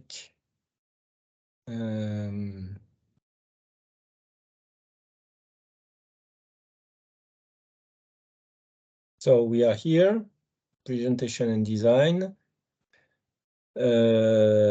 technologies, and the exercises comes after. Okay. So I don't know what time is it. It's 11. Yes, maybe I suggest we do a break.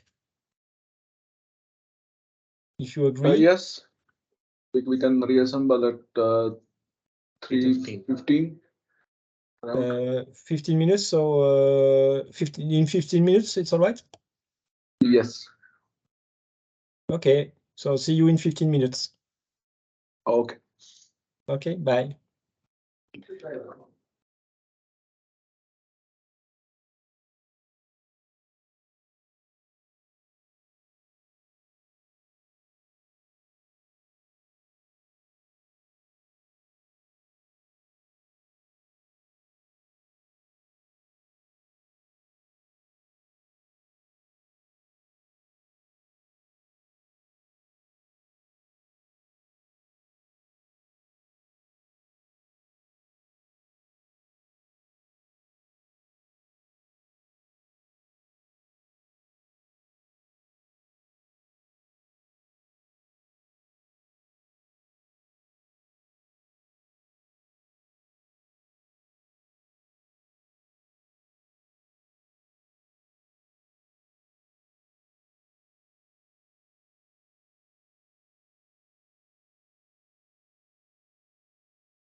So it seems that it's time to start again.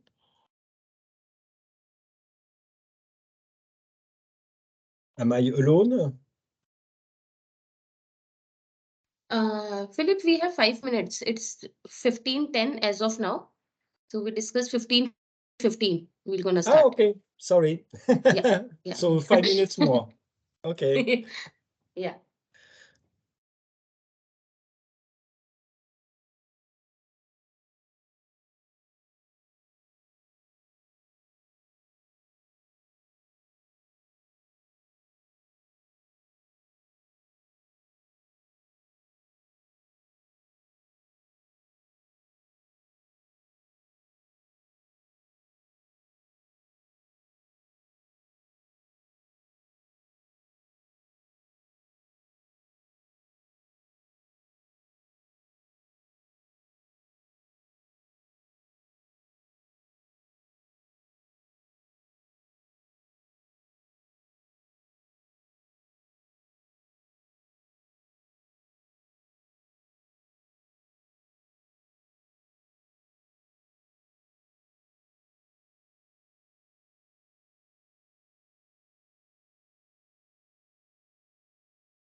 Okay, I think now it's time.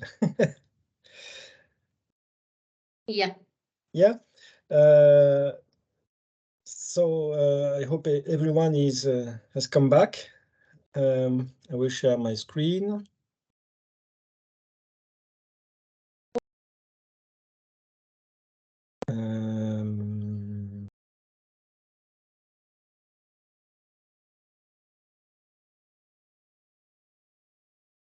Okay. For the technologies of the final settling tanks,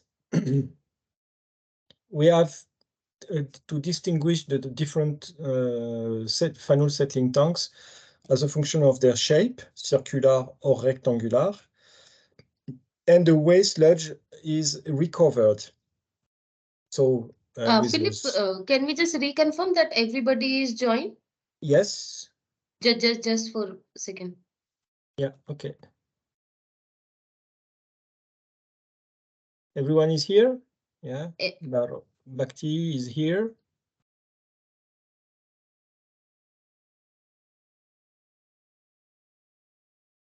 Sumeda is here. Sumeda, yeah. Nice. Yes, Puneet is here. I don't know how you do the legal. Yes, everyone.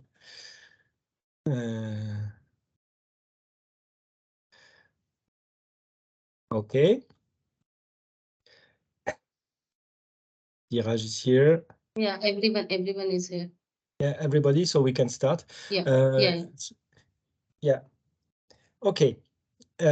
So I come back to the presentation. So we distinguish the final settling tank technologies as a function of the shape of the clarifier, circular or rectangular, and the way sludge is recovered with a scraper. So it's the scraper that will take the sludge and back to the center using this scraper here. As a function of the suction clarifier. So there are different technologies, Succear, SV, SD, with a suction pipe that you can see here. We will go into the detail of each technology afterwards. And something that is called as mixed between scraper and suction, because there is it's the Racksuc, so scraped and suction, which is a scraper basically, but there is an airlift at the end of the clarifier here, just to bring back the sludge in the middle. So these are the different sludge recovery, and you can find this kind of recovery also with the rectangular clarifiers. The advantages of each technologies, rectangular clarifier is very interesting when you want to have very much less footprint, because you can stick together all the clarifiers, so to save a lot of footprint compared to the circular. It's easy to cover if it's necessary, or to integrate them in a building. Rectangular clarifier are sometimes criticized for process performance and the difficulties in operation. Circular clarifiers are less costly because it's round-shaped civil works, easier to operate, but they take more footprint because you have space lost between the clarifiers. And for the scraper or suction type, the scraper is less costly, easier to operate, and generally conform to Anglo-Saxon and German standards. Whereas suction clarifier is more the French school, I would say,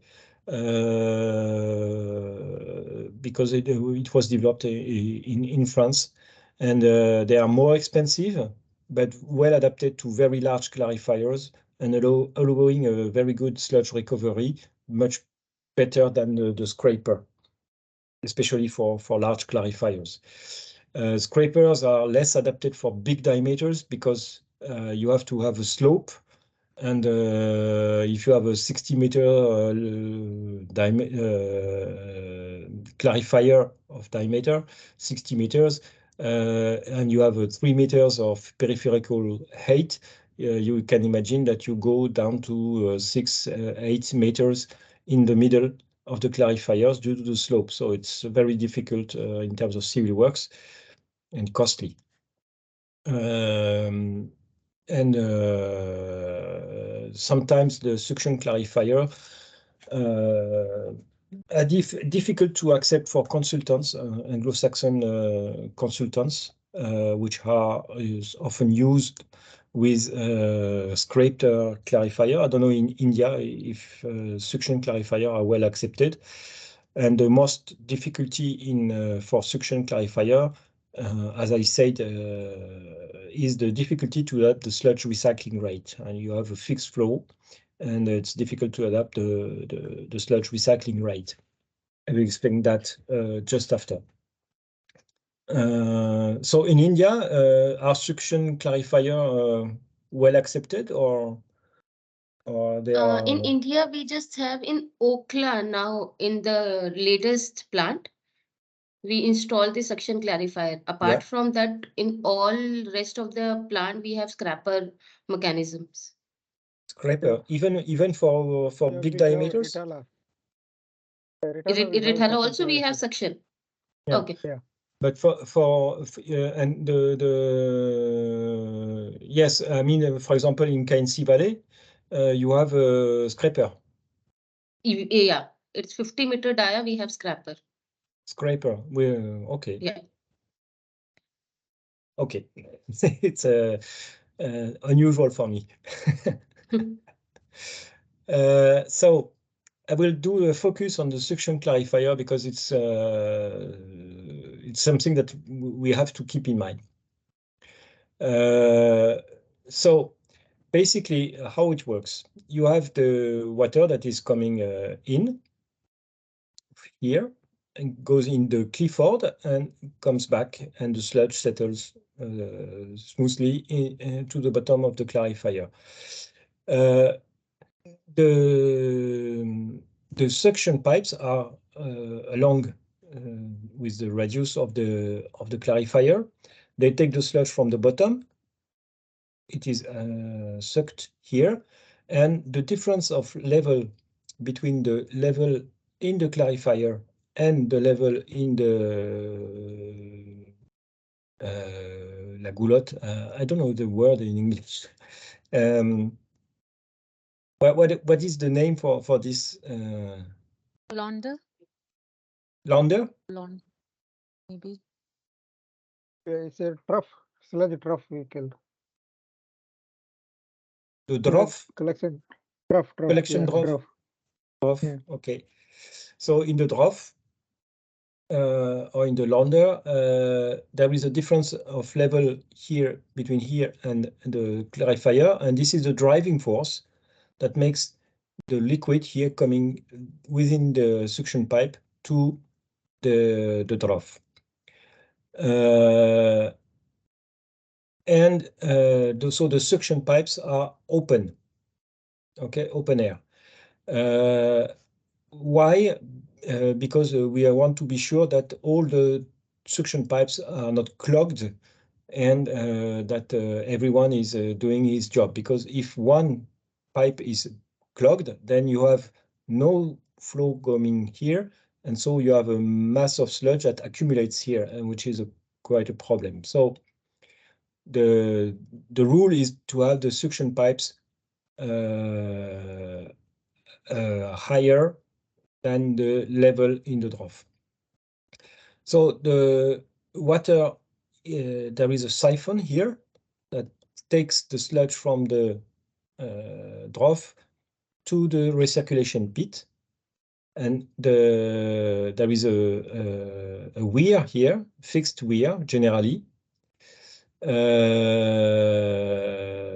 and with a minimal level to prevent the diffusing of the siphon. So with this, then the pump, the recirculation pump, are just adapting the level here, but the recirculation flow is driven by this driving force here. So there is no possibility to adapt the recirculation flow. This is the reason why the recirculation flow is fixed with standard suction clarifier. If you want to adapt the recirculation flow, so to make it vary, you have to adapt the sludge in the trough, the level in the trough, to adapt the driving force.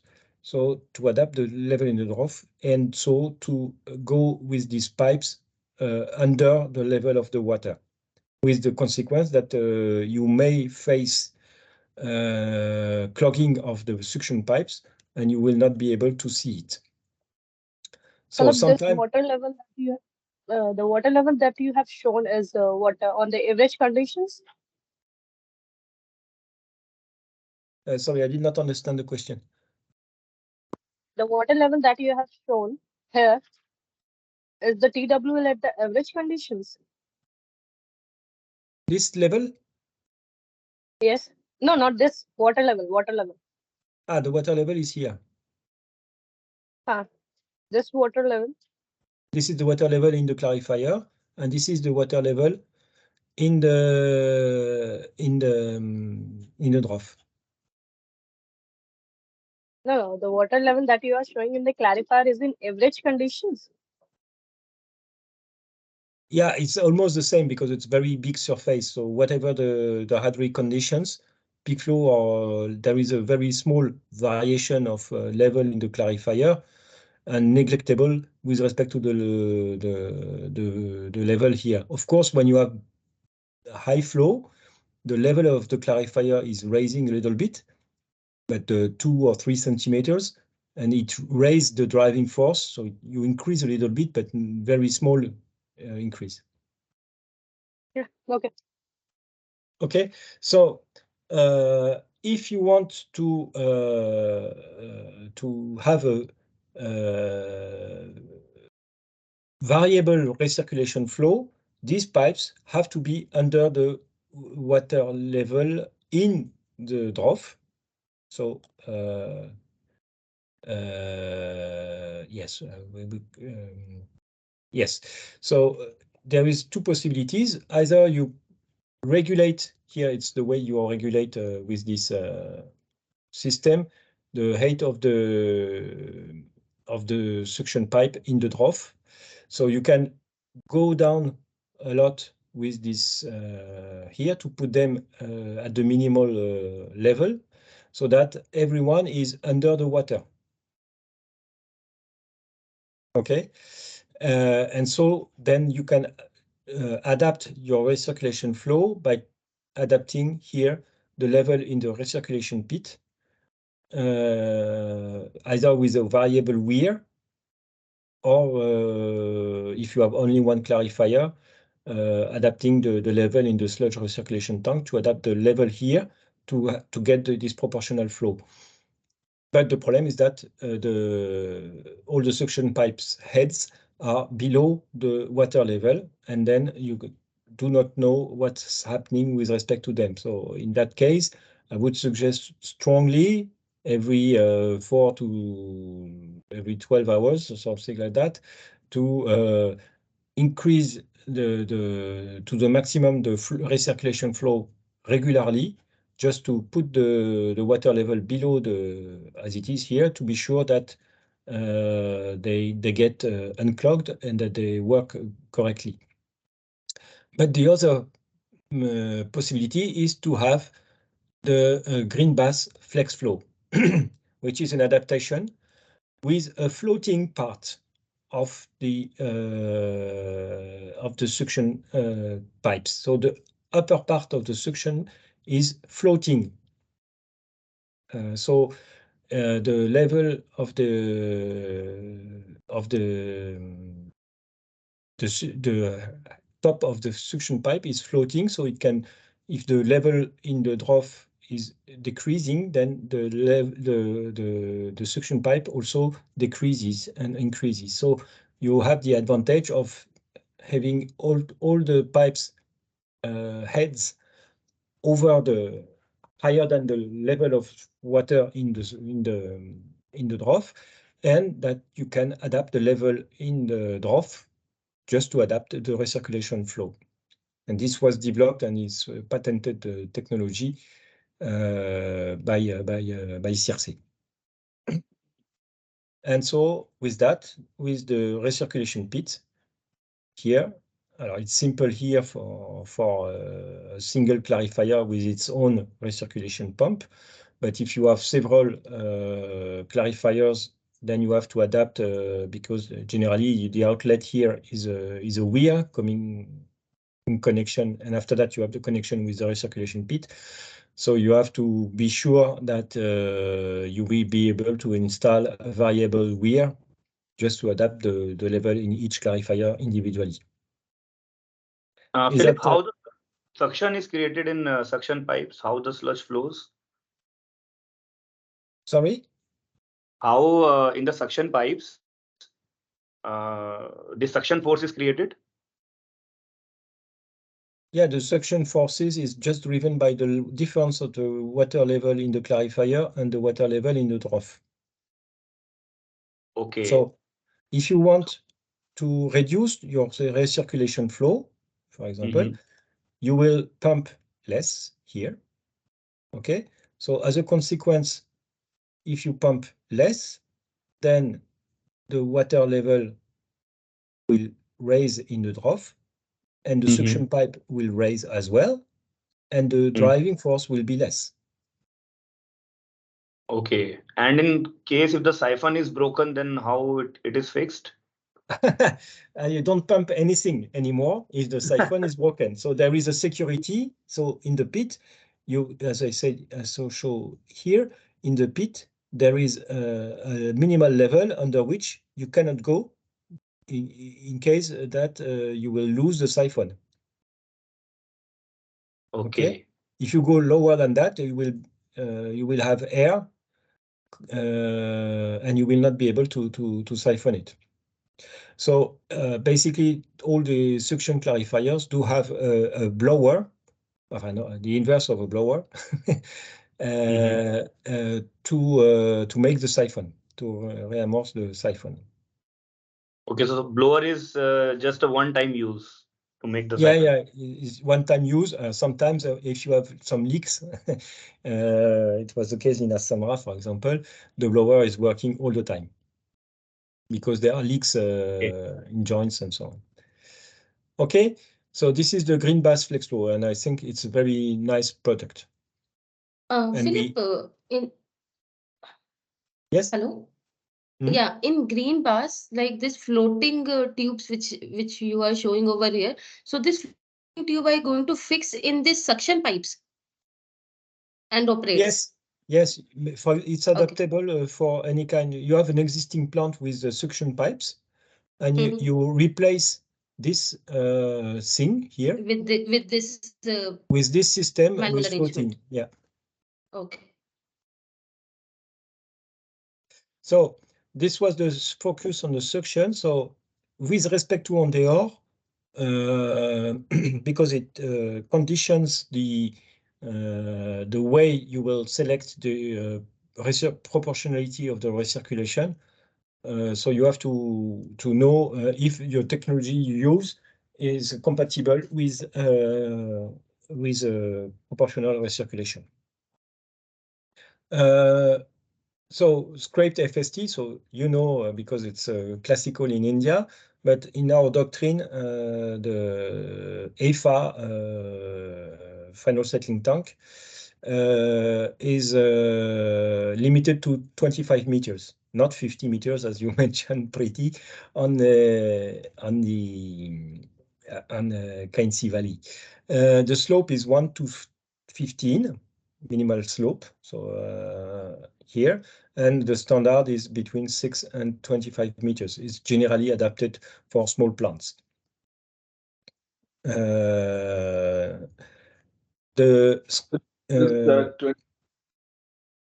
Sorry. Yeah, sorry, continue. Okay.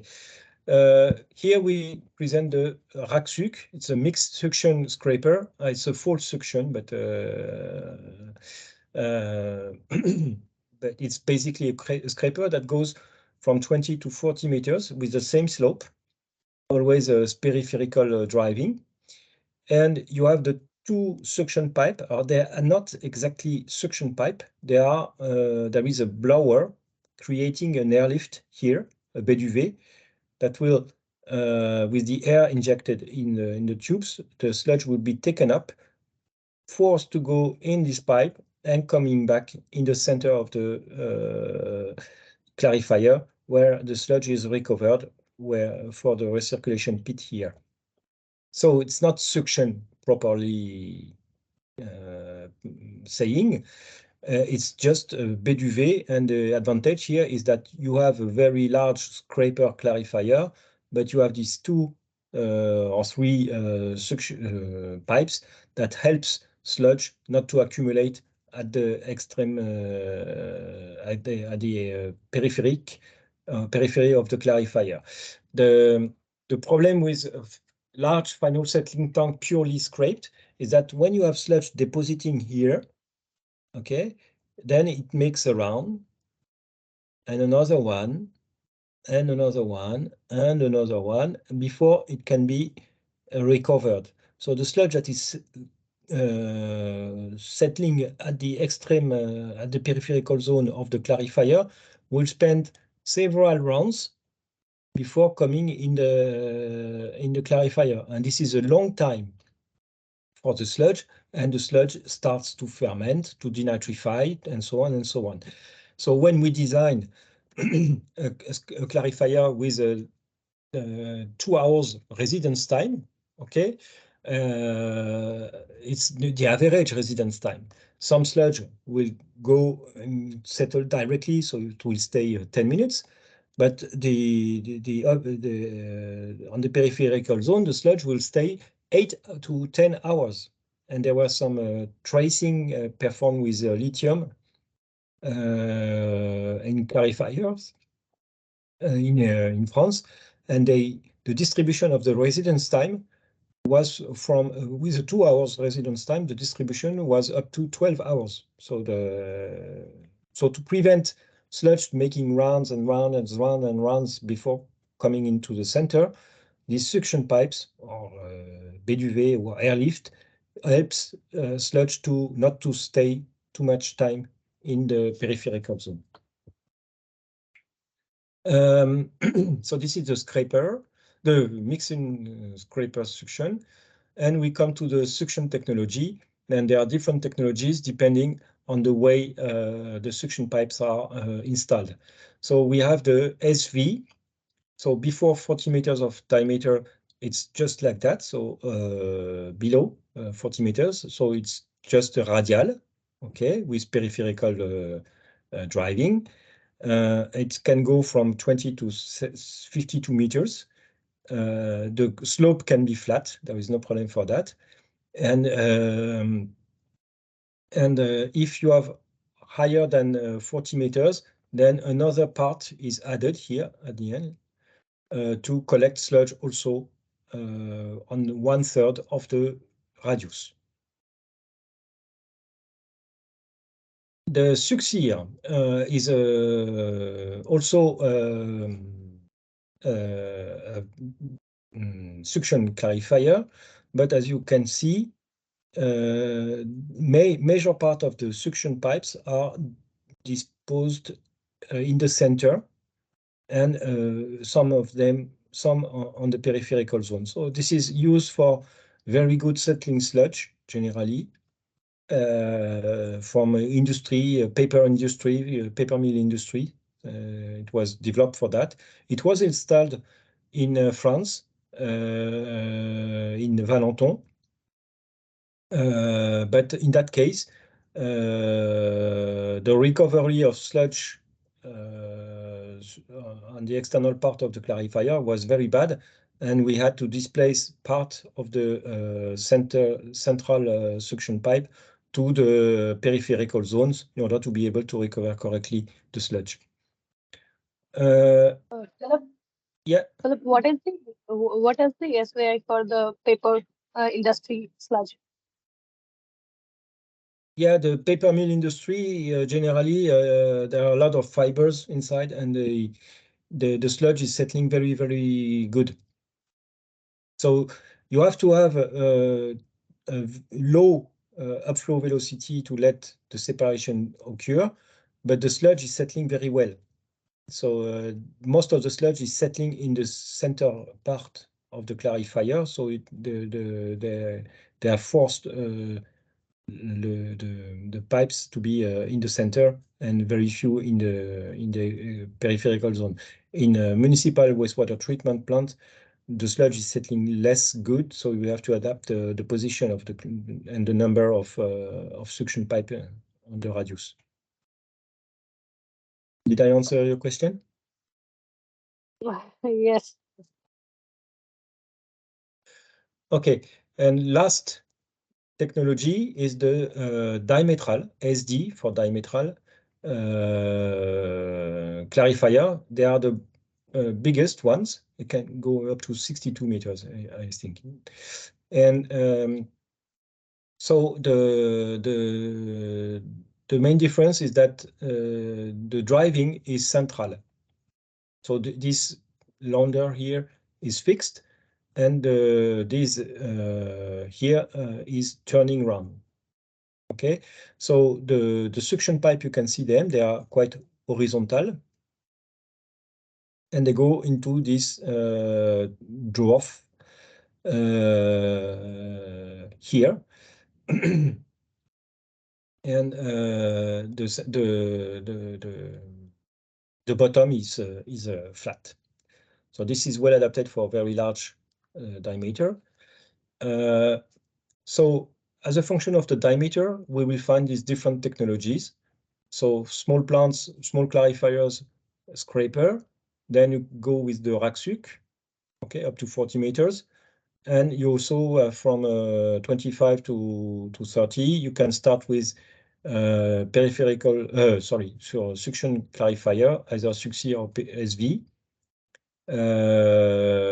up to 52 meters. And for very big, we use SD, central driving. Other criteria, maybe also choice to the temperature. It's very cold, then or very hot sometimes, but very cold because of the problem of freezing of the clarifiers. If you have peripheral driving and you have snow on the clarifier, then maybe the scraper will not work. So it's better to have a central driving bridge, and which is insensible to freeze, and also the central driving bridge allows for a very rapid collection of sludge, and in very hot countries and very reactive sludge. It's interesting. Of course, the cost is important. We have sometimes a tender imposition that favorize one or another technology, and the available footprint. Of course, if you have a lot of small clarifiers, it will take more footprint than two big ones. So indicative cost, I don't know if it's in just the equipment or the equipment plus civil works. It's an indication that is in Eureka. And you can see that the normalized cost for the SV, the standard, is 100. The scraper and RACSUC are less costly, and the SD is the most costly with the central driving. So this is an indication of the different classes of clarifiers and their cost associated. My preferred is the RACSUC, not only because it's the cheapest, but it's really something that is adapted up to 40 meters. It's already significant, and it works quite well.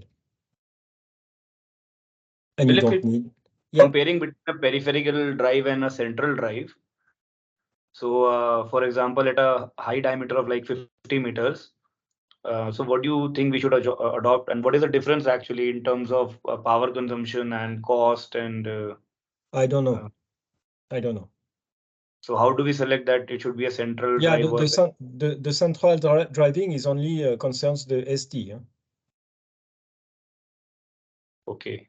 Okay, the other are all peripheral driving as a standard. Maybe it can be adapted. But the standard is peripheral driving, and for me the peripheral driving is the less expensive. For the OPEX, I think the consumption to make the round remains the same for the same diameter, I would say. Okay. So SD and SV, they are both similar except the drive part. Yeah, they are similar except that the SD has the suction pipes on all the diameter, and the SV only a part of the diameter, the radius or the radius plus 1/3. But in SV, in the drawings, okay, it's shown in between. Okay. The SV is here, so you have the only the radius that is taken, or even 1/3 of the radius with these three additional pipes. Okay, but in SD we have all over suction pipe all over the length of trough. Yeah, they are here. They go vertical and after horizontal. Okay, And so they are more efficient. SD is more efficient in drawing the sludge. The efficiency in recovering sludge is the same. That is just a design difference. Yeah, the name SV is for suction vertical because the suction pipes are vertical. Okay. Okay. And here they are horizontal, but it's diametral, so it's SD for diametral. I'm not at the origin of the creation of these names, but it's sometimes. Oh, you have decoded it, so it will be easier to remember. Okay, let's go to rectangular final settling tanks. As I explained, the rectangular final settling tanks is a big reduction of footprint, and this is here a true image. We have the same area of clarification. Here it's the example of Prague plant, and with rectangular, we saved 40% of the space, something like that. So it's quite interesting in that case. They are easy to cover, and on the contrary, they are different from circular, of course. And the thing is that they do work homogeneously. In a circular clarifier, the sludge is coming from the center, and it goes smoothly on the surface and homogeneously with respect to the radius. And generally, the sludge bed is quite horizontal in this circular clarifier. But it's not the case for rectangular clarifier because most of the sludge comes at the inlet and settles, and so you have a lot of sludge here and low amounts of sludge at the end. So exactly like on the radius, but it's more due to the absence of the bridge and so on. It's really there is a gradient, and the recovery of water is at the outlet, so or along, so it's not homogeneous. So we have to be careful about how it works. So what is important for final settling tanks is the feeding. Okay, so what we have to do, and we did a lot of errors in the past with that, we have to equally distribute the water, the sludge, all along the section. So, for example, with and this homogeneous distribution shall be done at any kind of flow, because of course you may design, for example, with Windows, an equidistribution of flow along the section at peak flow. Okay, but the major part of the time you don't have the peak flow. So the distribution may be not homogeneous, and you may have much more flow at this region and less at this, and so that you will have a flush of sludge that is coming here. It is not homogeneous. You do not recover the sludge correctly, and you may face problems with the loss of sludge sometimes. So it's important to have the homogeneous distribution at every flow. So using pipes and baffles, so that or holes and deflectors, rather than big windows that do not ensure the homogeneous distribution.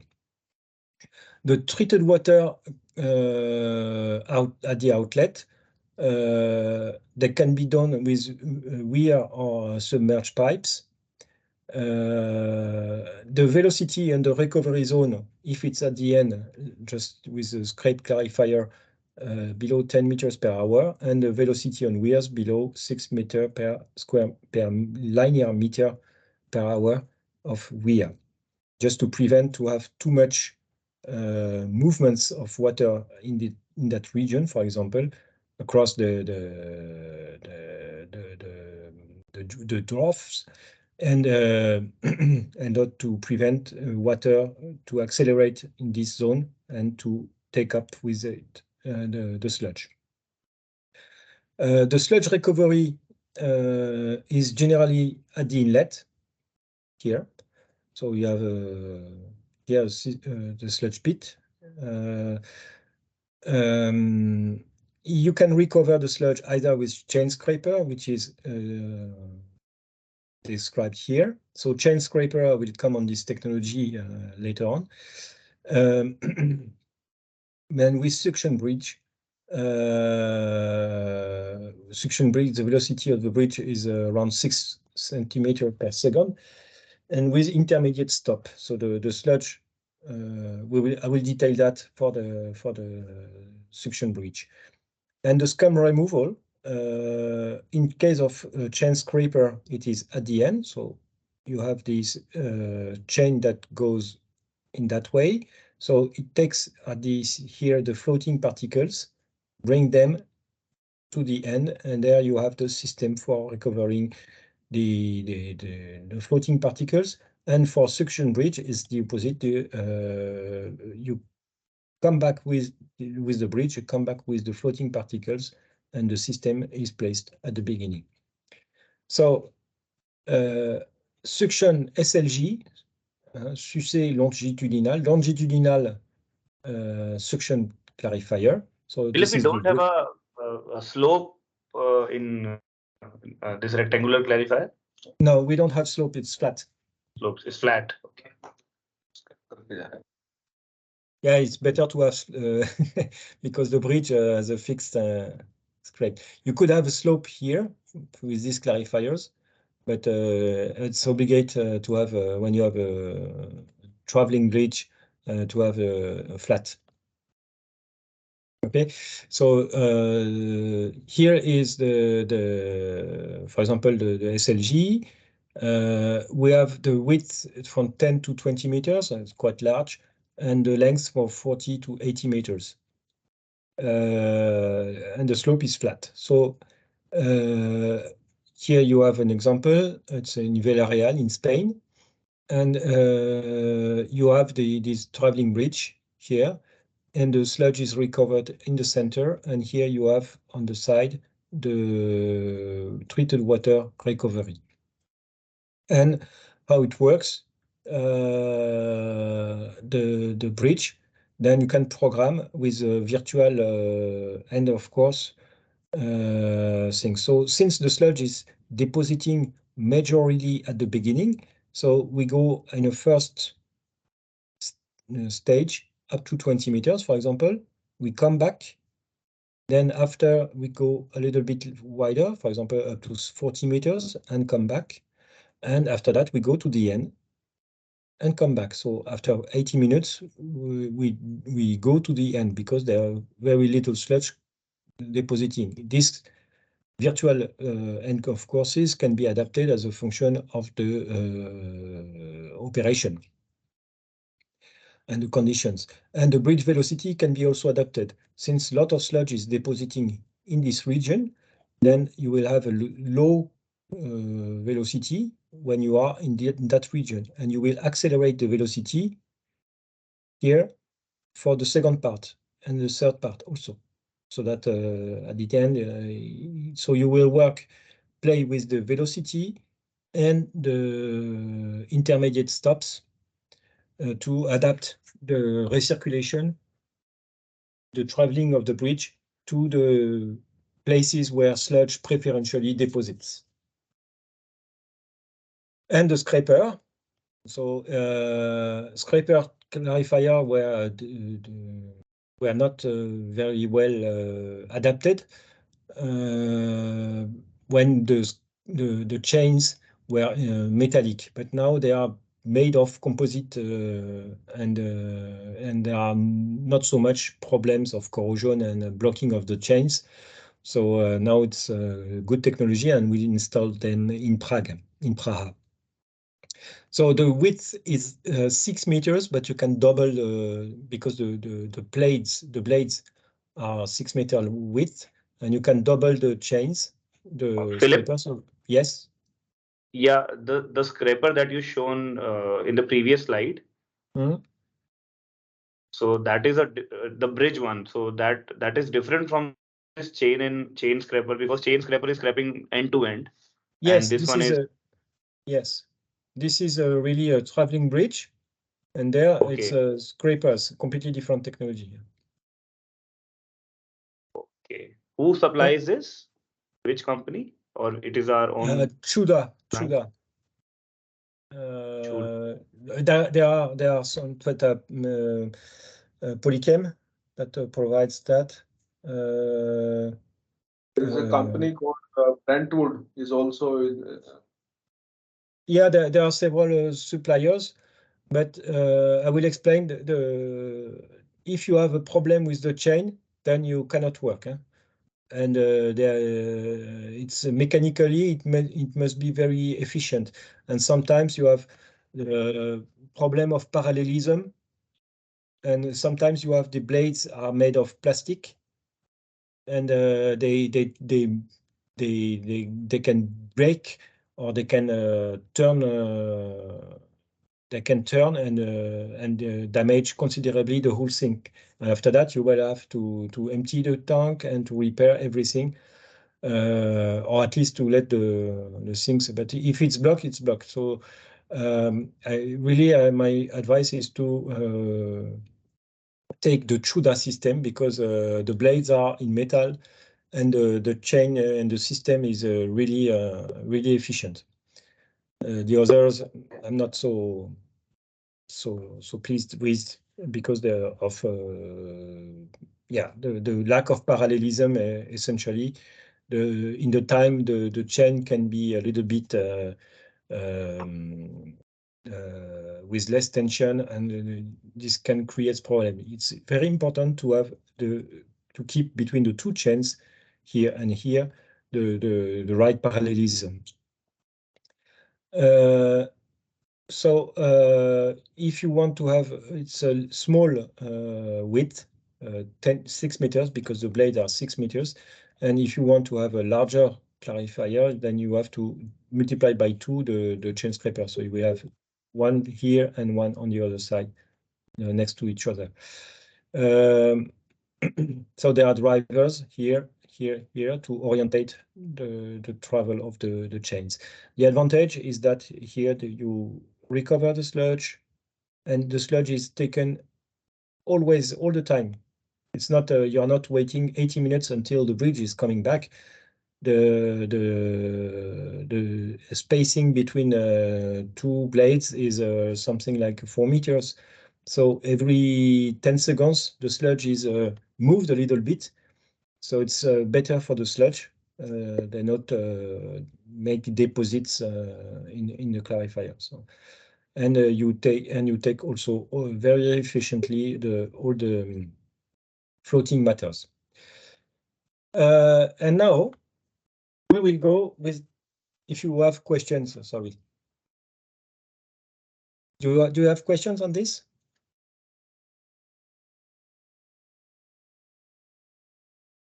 So, Philip, the basis of selecting the clarifiers which we have in Suez is purely based on the diameter of the clarifier, or there is any other factor also? Whatever I understood is that we have different set of clarifiers which are catering to different diameters. So is it only that, or is there any other driving factor? Yeah, the major driving factor to choose a rectangular clarifier is the available footprint, for sure. No, I'm not talking about rectangular clarifier. I'm talking about Suez clarifiers like Raksuk and Saxier and SV. So the driving factor is only the diameter of the clarifier? There are limits in the diameter. Of course, if you need a 30-meter diameter, you will not be able, according to Suez clarifiers, to implement a scraper bridge, single scraper bridge. So you will choose between a Raksuk or a SV. And this is depending on the wish you may have to have a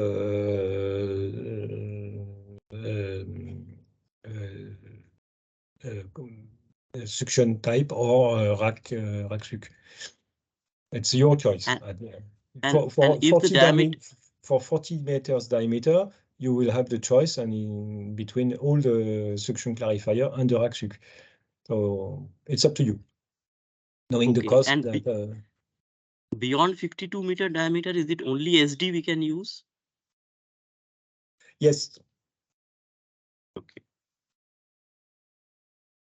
Yes, I think we did a Suxia with 54, but the standard does not go to there. So it's a specific development. Okay, thank you. Philip, which one is more has higher efficiency for TSS removal? But all of them do between rectangular and the suction type. We do not consider any difference in terms of performance of treated water quality. We consider that once the sludge has been settling, so the separation has been occurring, there is no difference in terms of TSS removal efficiency. There are differences in terms of TSS of sludge recovery, of course, but I don't see significant difference in terms of performance between the different clarifiers. It's difficult to identify if there is difference between the plants, if the difference between the plants comes from the technology or from the plant itself. I mean, the way it is operated and the way the wastewater that it receives. So it's very difficult. So basically, we do not consider any difference in terms of treated water quality within the different technology. Okay. Okay.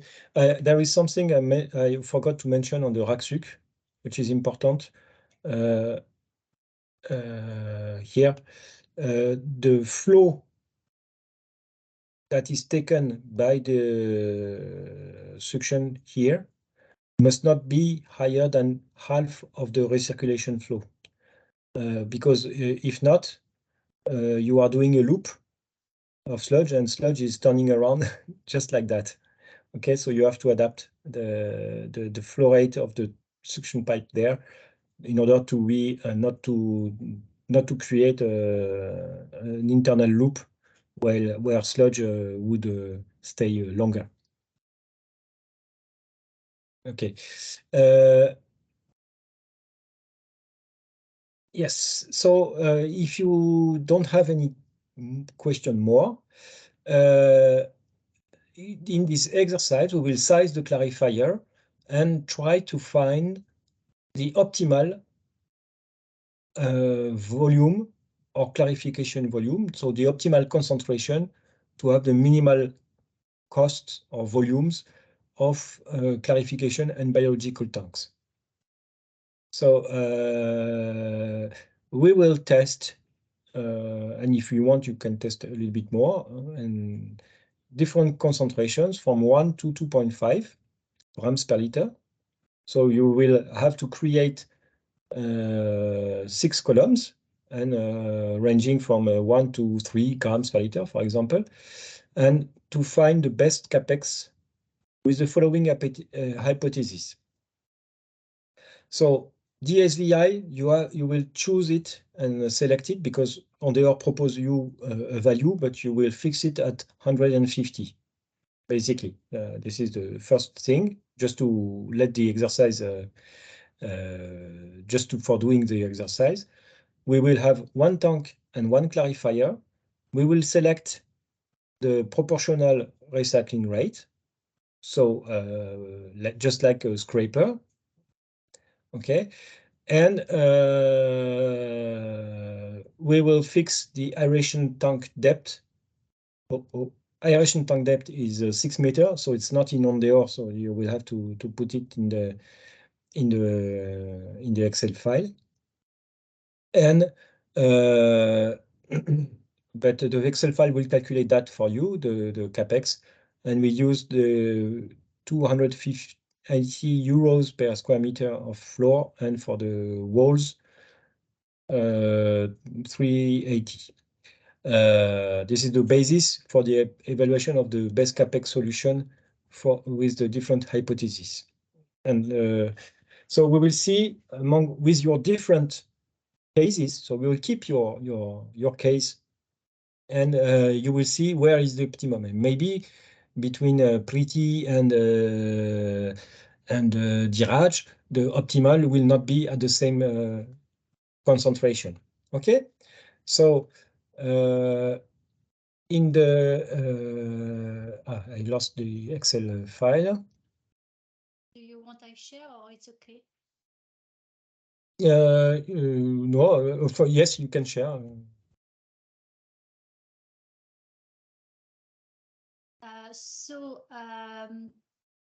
For this exercise, you can see in the page exercise results, everything is not underlined in Eurond because you have to go to the page exercise 3.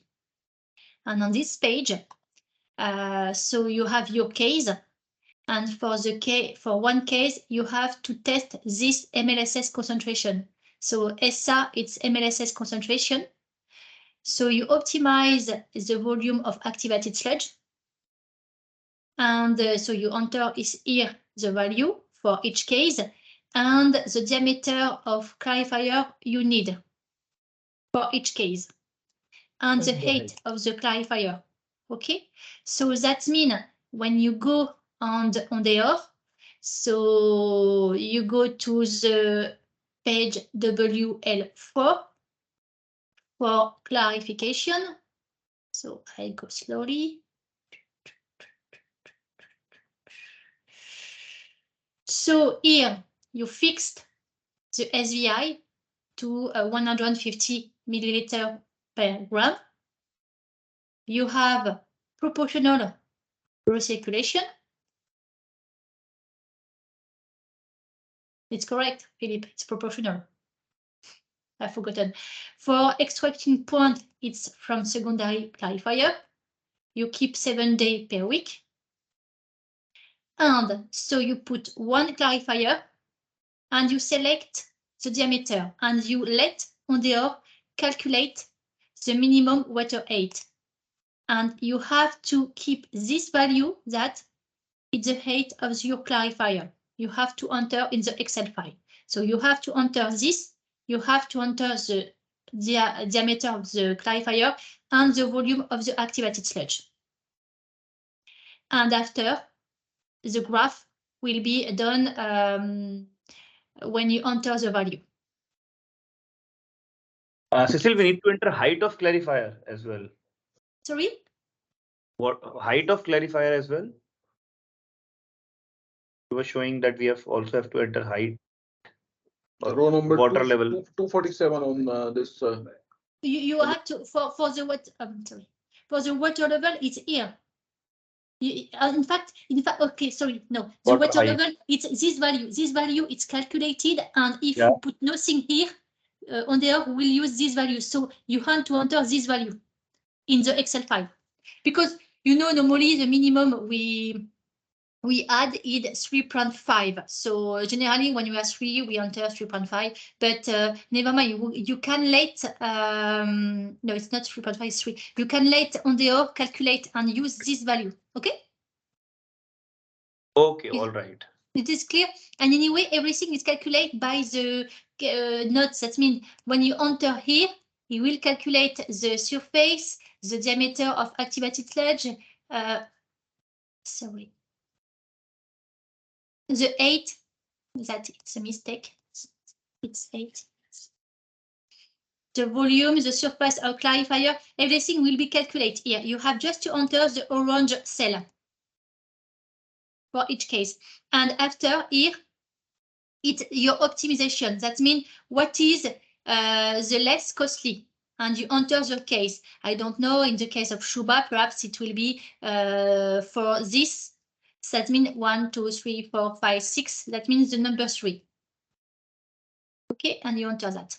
And here you will see your cost depending on the MLSS concentration.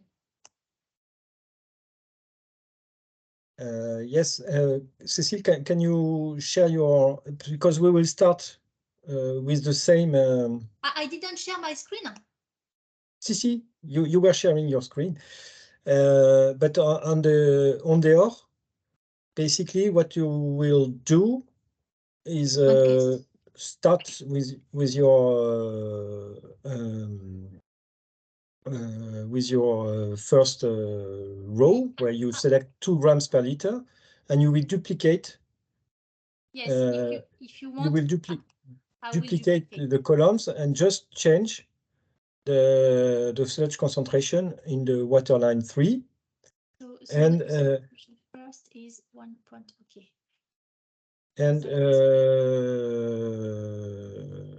And that's what you will do, and adapt the volume of activated sludge, of course, because you were working with only 2 grams per liter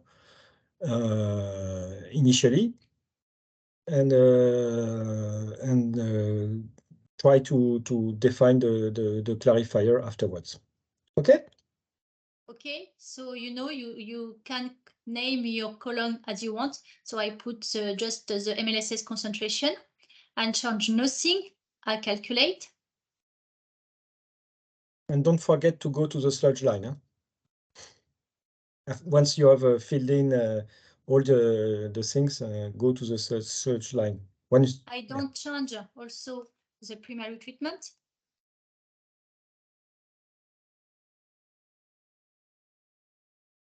Okay. Okay, so you can need more time to calculate due to the fact that you have 6 columns now. And in the biological reactor, so you go to the MLSS concentration here, and you change.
the best is to optimize your aerated volume first and after your clarifier.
Cecil? Yes. Cecil, I got another call for attendant. Can you just repeat the first step? Rest I will try to manage. Do you see my screen? Yeah. So I have the 5 columns. Yes. Put different MLSS concentration for the 6 column, not 5, 6 column. Okay. So when you do that, the first thing to do is to calculate, to go to sludge line and to calculate sludge line.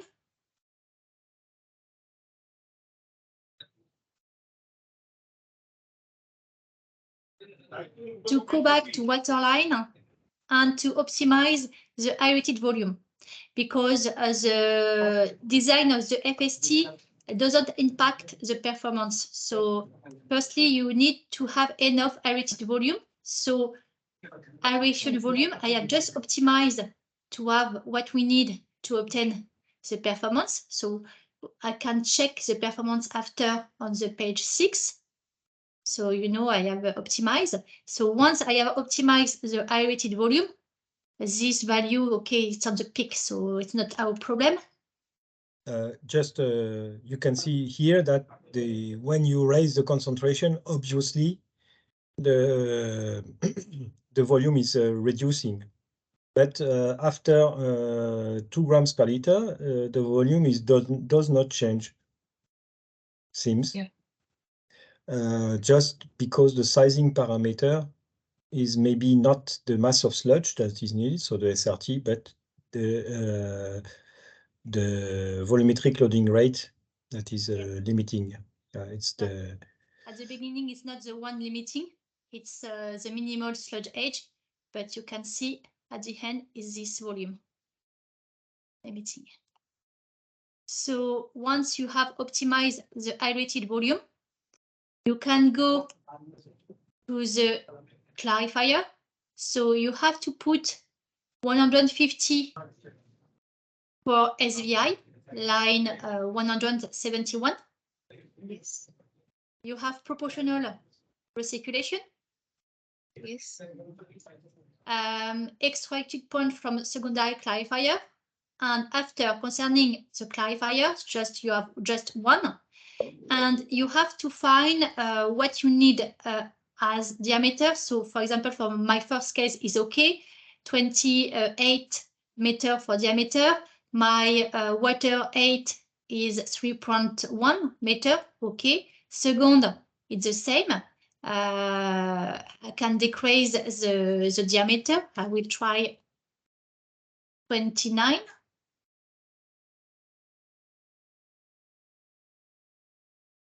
Ah non. Ouais, ça j'aime pas quand il fait ça. I don't like when it's long like that because that means there is a problem. It's just a problem of connection. That it's boring.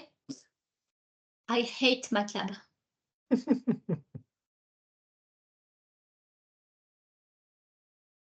So we need to consider the MLSS same as you have considered 1.25, 1.5, 1.75 to 2.25 and 2.5. This value, Yes. all this value.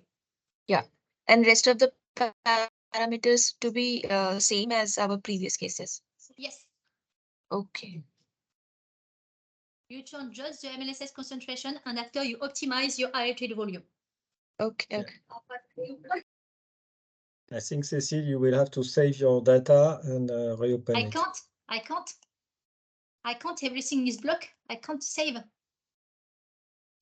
Yes, just save your exercise just now because if you have the same problem as me, you have to start at the beginning. It's just boring. We all have the same issue as you. This is the same. It's the same for you, see? Oh no. Yes, it's still loading. Okay, let's call Tu appelles Ishan. Ishan? Je l'appelle dans le Teams.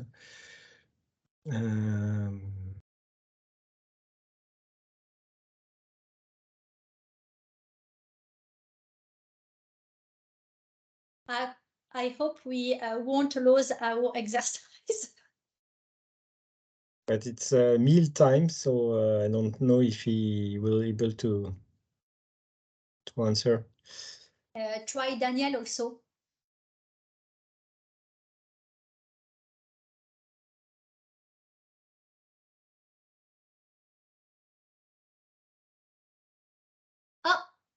Oh no, it just disappeared, but I can't. Can I save? Yes, I can save. I can't calculate. No, it's loading again. No, it's okay normally. Can you calculate? Not yet. It's still just loading. Yes, for me it's okay. So I will just save now. Exercise 3. You're sitting close to server. It will take time to reach us.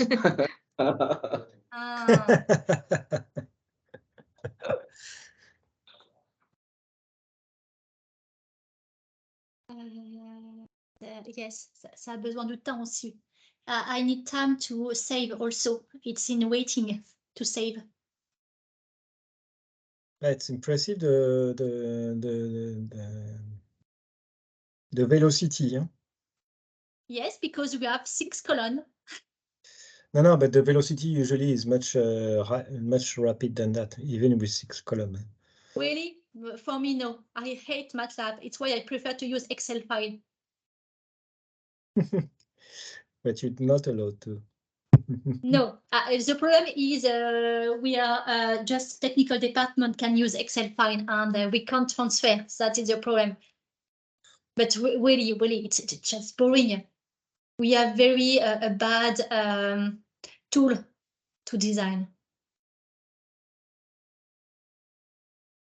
Well, the tool is not the problem. It's just the interface. Yeah, MATLAB is very rapid for calculations. There is no problem on that. more rapid than Excel. But the problem is that the connection, so the interface between MATLAB, which is in the server, and your computer, then this interface takes time to refresh. So yeah, that's something that sometimes you Philippe, what we can do perhaps is because we have just 30 minutes more before the end of this training today. Oh, no, it's no, anyway, it doesn't work. Perhaps we can finish tomorrow this exercise and start denitrification. What do you think? Don't have any choice. Yes, true.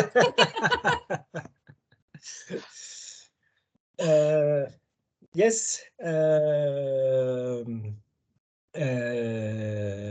Yes, if it's not possible for all of you to calculate, or for some of you to calculate the things, as it is for Cécile, then it's there is no interest in doing trying to do the exercise now. So everyone has problems in calculating, or just Cécile? I hope everyone has problems. It's Everyone. loading All of us only, have and even though the problems. We first all are page is having not. problem. Yeah. Okay. I think the server issue. It's not individual, it's a server issue. Okay, those who have problems, can you raise the hand? Everybody? Everyone has problem. Okay. I have no problem. MATLAB is not open for me, so. Okay, so I think we have to finish You're just tomorrow. checking how many have opened the laptop. Okay, we will try to solve it with the people from the calculation node team, and we will start with the nitrification. Yes, Sorry for that. It's the best. So tomorrow morning you will have a lot of exercise. Okay.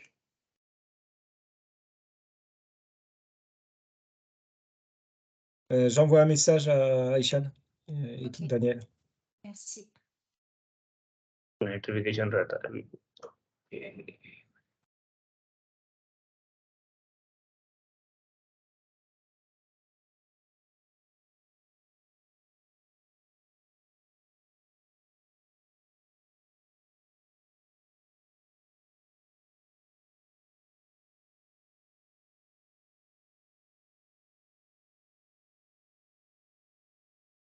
So, can you see the presentation? Yeah. Yes, we Perfect. can. So sorry for that. Tomorrow we'll do the exercise for carbon and FST and for nitrogen. We will do the presentation how we design activated sludge for carbon removal, for full carbon removal.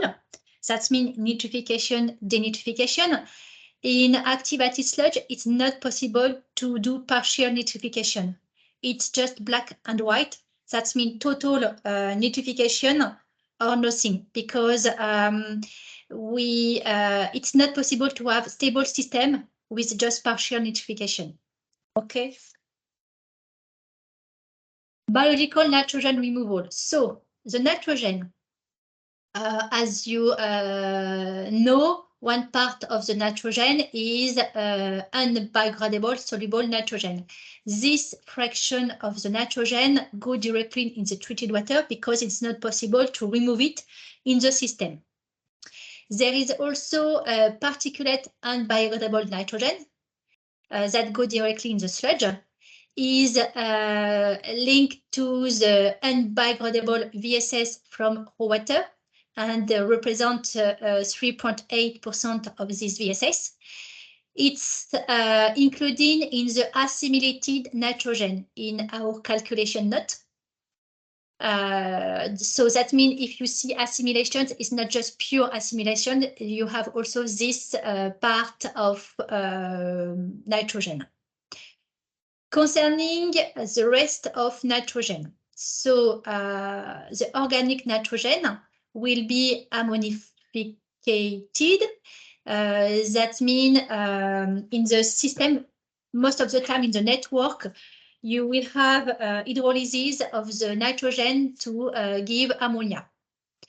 One part of this ammonia will be used for the assimilation, that means for the growth of the biomass. It represents 12.4% of the sludge production.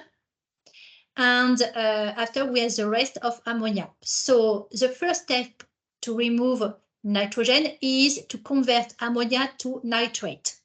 In 2 steps, the first step is to convert in nitrate, and after nitrate. So to do this, we need oxygen for the oxidation of ammonia, and we need also mineral carbon. The nitrifying biomass use mineral carbon. This biomass has a very low growth rate, around 4 days at 20 degrees. So this biomass is sensitive to more sensitive to inhibidon than heterotrophic biomass that he has a very quick growth. Okay, so that is the first step. The nitrification, the design of the nitrification is based on the minimum SRT we need to develop the nitrifying biomass. So ONDEOR calculate the minimum SRT required for that based on this formula. This formula you have 100 is the nitrification kinetic for pure nitrifying biomass, and the 0.17 here is the production rate of the nitrifying biomass. And the number just put in front of this equation is to have inflection of the aerated SRT for high temperature. That means the minimum SRT used for design is 2.6 days. We don't have value below this value. So at high temperature, the minimum is 2.6 days. That's it for the design. For operation, it's possible to go lower with the help of technical department. Okay. You can see also on this curve the max nitrifying kinetic, depending on the ratio carbon on nitrogen, BOD on N.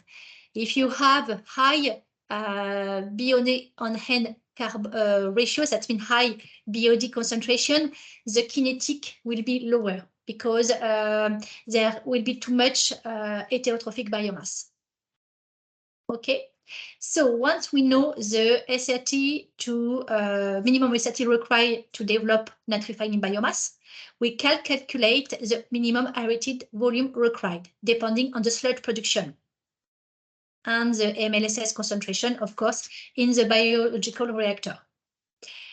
After we check the real aerated SRT, generally the ONDEOR propose you a value and we enter a value. So after we recalculate the real aerated SRT. The nitrified nitrogen load is calculated in deduced from total inlet nitrogen, the unbiodegradable soluble nitrogen, what's it's assimilated. So one part of the assimilated is the really assimilation for the growth of the biomass, and once it's just the come from the unbiodegradable VSS, and the ammonia in the treated water. So as we consider the nitrification is full, the concentration of ammonia in the treated water is 1 milligram per liter. Okay. Then, so after the nitrification kinetic is calculated and check if it's not limited compared to the max possible one.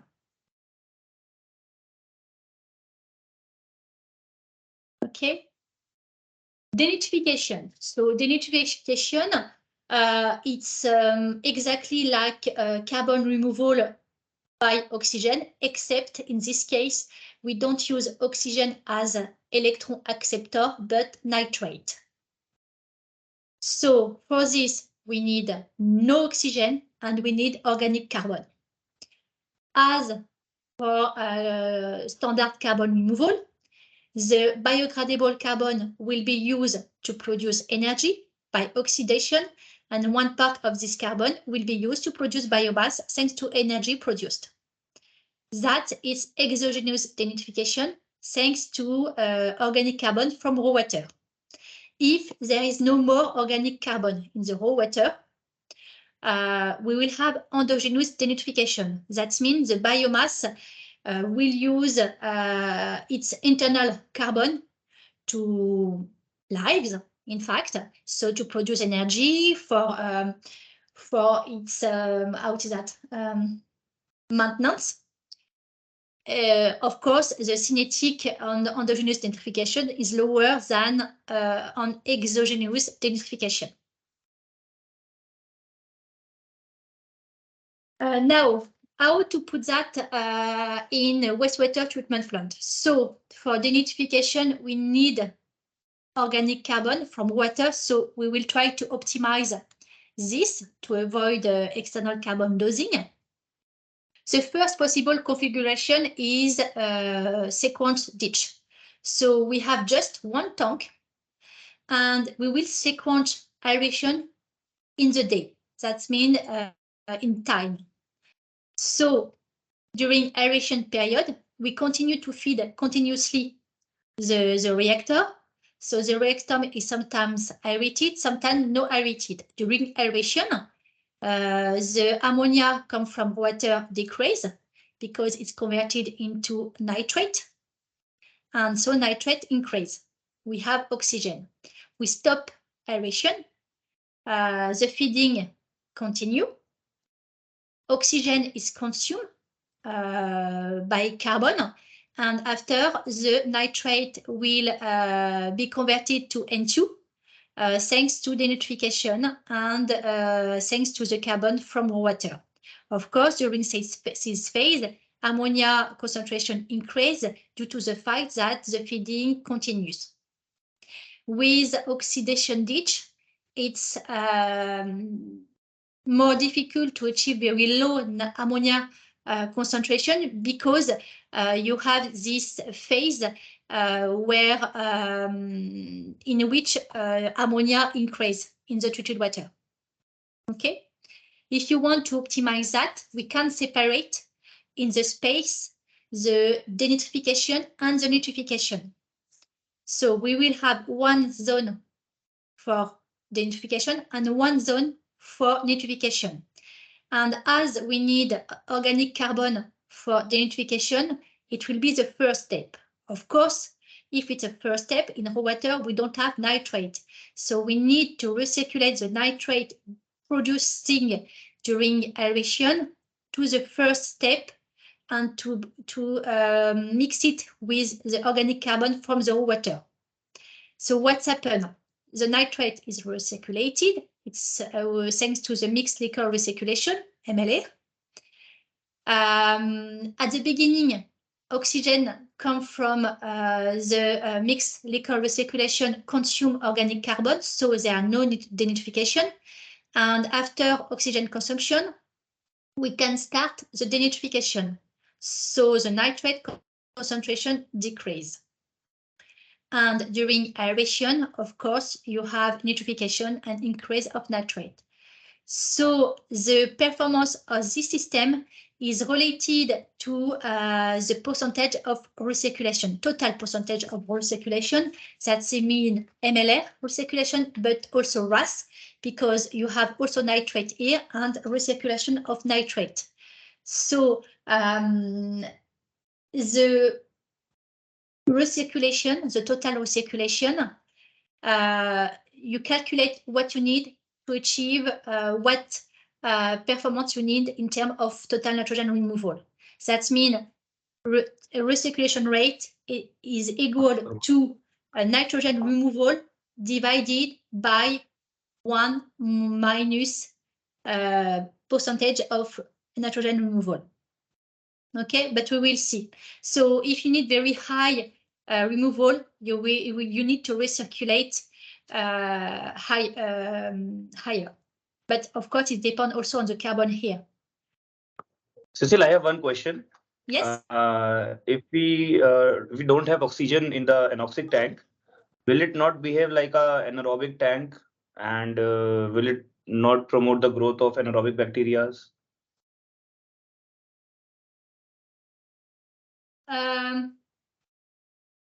You said about anaerobic condition. Yes, anaerobic. So if there is no oxygen in the anoxic tank, if you have then no in that case, will it not behave like a anaerobic tank? Anaerobic here it's anoxic, it's not anaerobic. An anoxic condition is without oxygen. With anaerobic condition is without oxygen and without nitrate.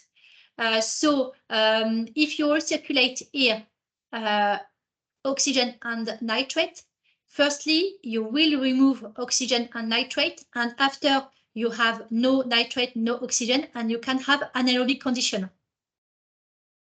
Okay, so the only difference is the nitrate recirculation in anaerobic Yes. and anoxic. Yes. Okay, so if the nitrates are present, anoxic condition is due to the fact that you have nitrate here. If you have no recirculation here and no oxygen here, you have anaerobic condition because you have no nitrate and no oxygen. Okay, so the DO level in the anoxic tank is 0. Yes. At the beginning, of course, you have the oxygen recirculation from MLF. So you have a small oxygen concentration, but consumed immediately by the carbon. Yes, it will come down to 0. Yes, it's why here you have don't have immediately decrease of nitrate, because before you need to consume the oxygen from the recirculation. Okay, so initially the oxygen will act as an electron acceptor, and after that the nitrates will accept. Yes, because electron. you know the biomass is as us. They prefer when it's easy. That means they need oxygen for their maintenance to live. So they prefer to take the oxygen from O2 than from nitrate, because they have to remove the nitrogen just to use the oxygen. You understand? So for them, yes, it's easier to use oxygen than nitrate. So if you have oxygen in the system, they will use firstly the oxygen. It's why we have to be careful with oxygen, and it's better to minimize the oxygen in anoxic reactor, really to keep the carbon for denitrification. Okay, yeah, all right. So if you need, with this system, you can be also limited we can be limited if you need very stringent nitrogen guarantees. So what we can do to optimize nitrogen removal, we can use oxidation ditch. That means you have this sequence ditch with aeration, non-aeration period, and we had a anoxic zone upstream this oxidation ditch to increase denitrification. So the recirculation from this tank to the anoxic zone use the carbon directly from the raw water and increase the denitrification performance. Okay. We can do also tri-zone. So here we have our MLE process with anoxic and aerated zone with the recirculation. If it's not enough, we had a post-denitrification zone. It's an endogenous zone. Here it's sequence aeration. That means sometimes we have aeration just to be sure that the sludge go to the clarifier, see some oxygen before going here. Because if it's just non-aerated tank and you go to the clarifier, the sludge will stay a too long time without oxygen. and it's not good. It's as us, if we stay too much time without oxygen, it's not good. So sometimes we put some pitch of oxygen to be sure that the biomass will go in the clarifier with some oxygen. Okay, but we can do also a pure anoxic zone and after a post aeration zone. So we are sure that the sludge see oxygen before going to the clarifier. And if you need really to remove a lot of nitrate because we have a very stringent total nitrogen guarantee, we can add external carbon if we don't have enough carbon in the raw water. Okay, methanol. So what we do is we optimize denitrification in the first step in using the max of carbon from raw water. And if it's not enough to achieve the guarantee, we had a post-denitrification with organic carbon dosing or not. If we don't put organic carbon dosing, here it's just endogenous denitrification, but the cinetic is lower. So we need more volume. And sometimes it's not enough because the problem is you need to increase the endogenous volume to achieve the guarantee. But if you increase the endogenous volume, you increase the total volume of biomass. That means you increase the SRT and you decrease the cinetic because the biomass is old. And you decrease the cinetic, so you need again to increase this volume because it's not enough. And it's, I don't know if it's a correct word, vicious cycle. You know, it's a cycle. That means you can't find the end because you increase this volume to achieve the guarantee, but in increasing the volume, you're increasing the SRT, you're decreasing the kinetic, and the guarantee is not achieved. So you need to increase again the endogenous volume, but you increase again the SRT, you decrease again the cinetic, and there is no end. And the only way to find a solution is to put some external carbon to be sure that we increase the cinetic and to decrease this volume. You will see when we will do the exercise, it can be complicated, especially when you have a very low BOD on nitrogen ratio in the raw water.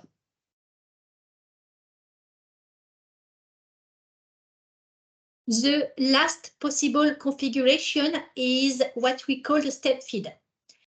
This configuration is not possible to do it in ONDEOR. We have a specific calculation note, but it's an Excel one. So unfortunately, you need the help of technical department to do it. This configuration is good for nitrogen removal because there is no mixed liquor recirculation. That means no oxygen recirculation.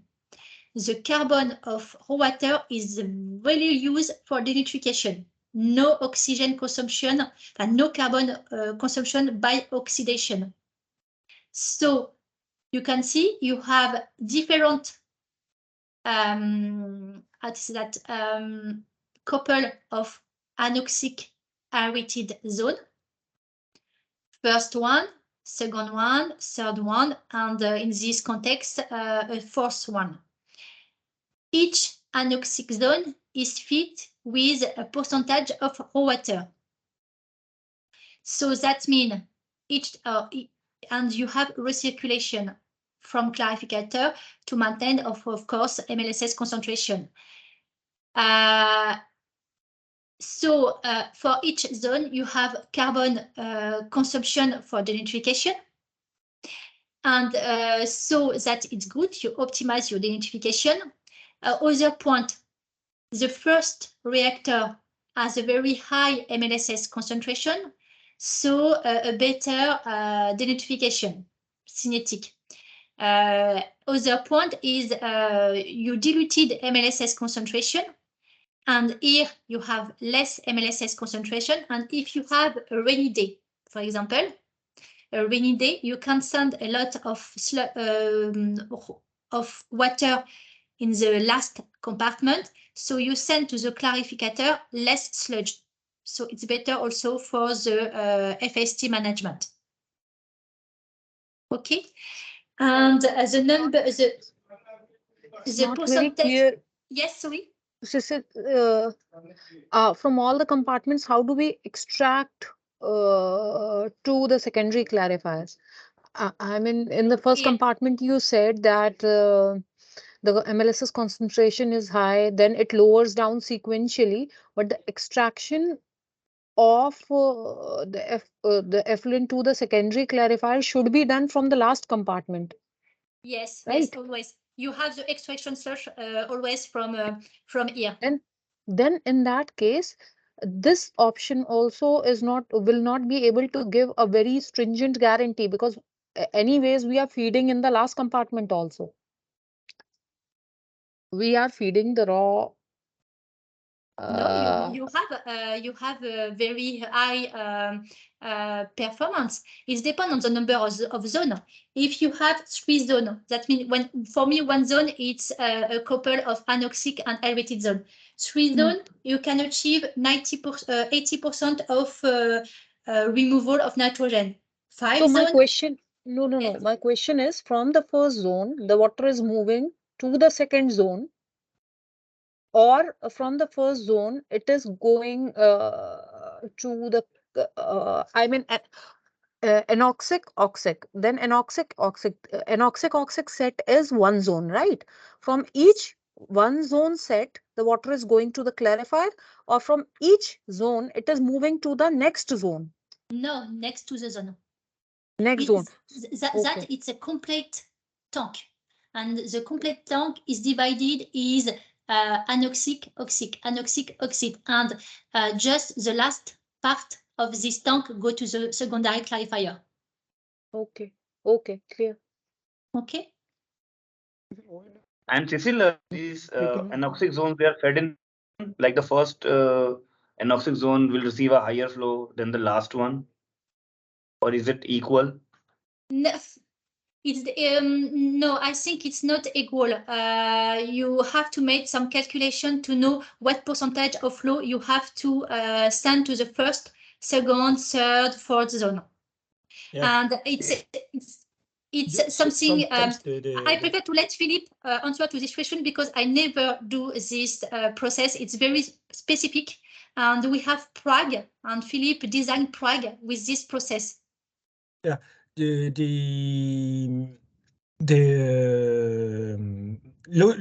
usually people do when there are 4 zones, 25% of water in each zone, equal distribution.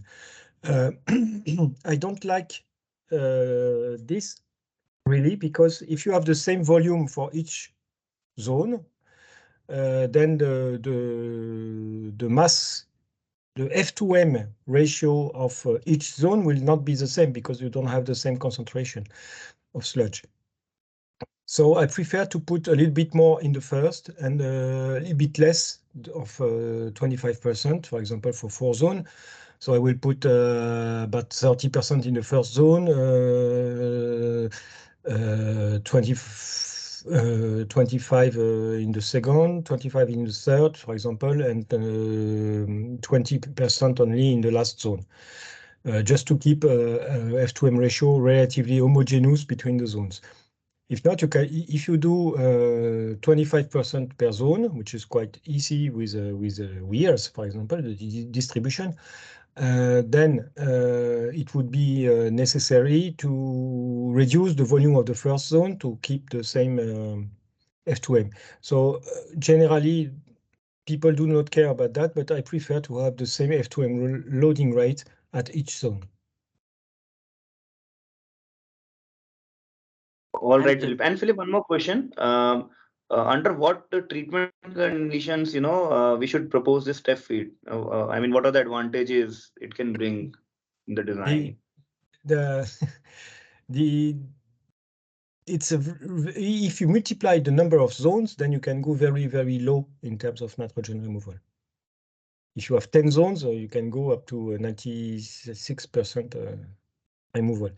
But it's a nightmare in engineering and in operation as well to adapt the right flow to each zone, because you recirculate the nitrates from the clarifier, and you have to put in the first zone the exact amount of water needed to denitrify what you recirculate from the clarifier in the first zone. So you have to adapt either the recirculation to ensure the denitrification of the first zone. And if you put too much water in the first zone, then at the end, you don't have any water, sufficient water to denitrify what is produced by, for example, by the third zone of nitrates. Yes. So it's a nightmare. Really, is really on the paper. It's competitive because you have less volume, you have less clarifier eventually. And it's very nice on the paper to achieve very low levels of nitrogen. But in terms of operation, it's a nightmare. And I discussed with the operator of Salzburg in Austria, who is working with a 3-zone step feed. And it took him about 1 year to find the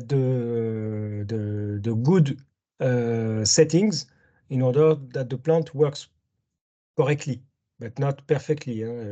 He's still always optimizing these things, and it's it's not 1 year to adapt the things. It's a nightmare. And during the startup of Praha,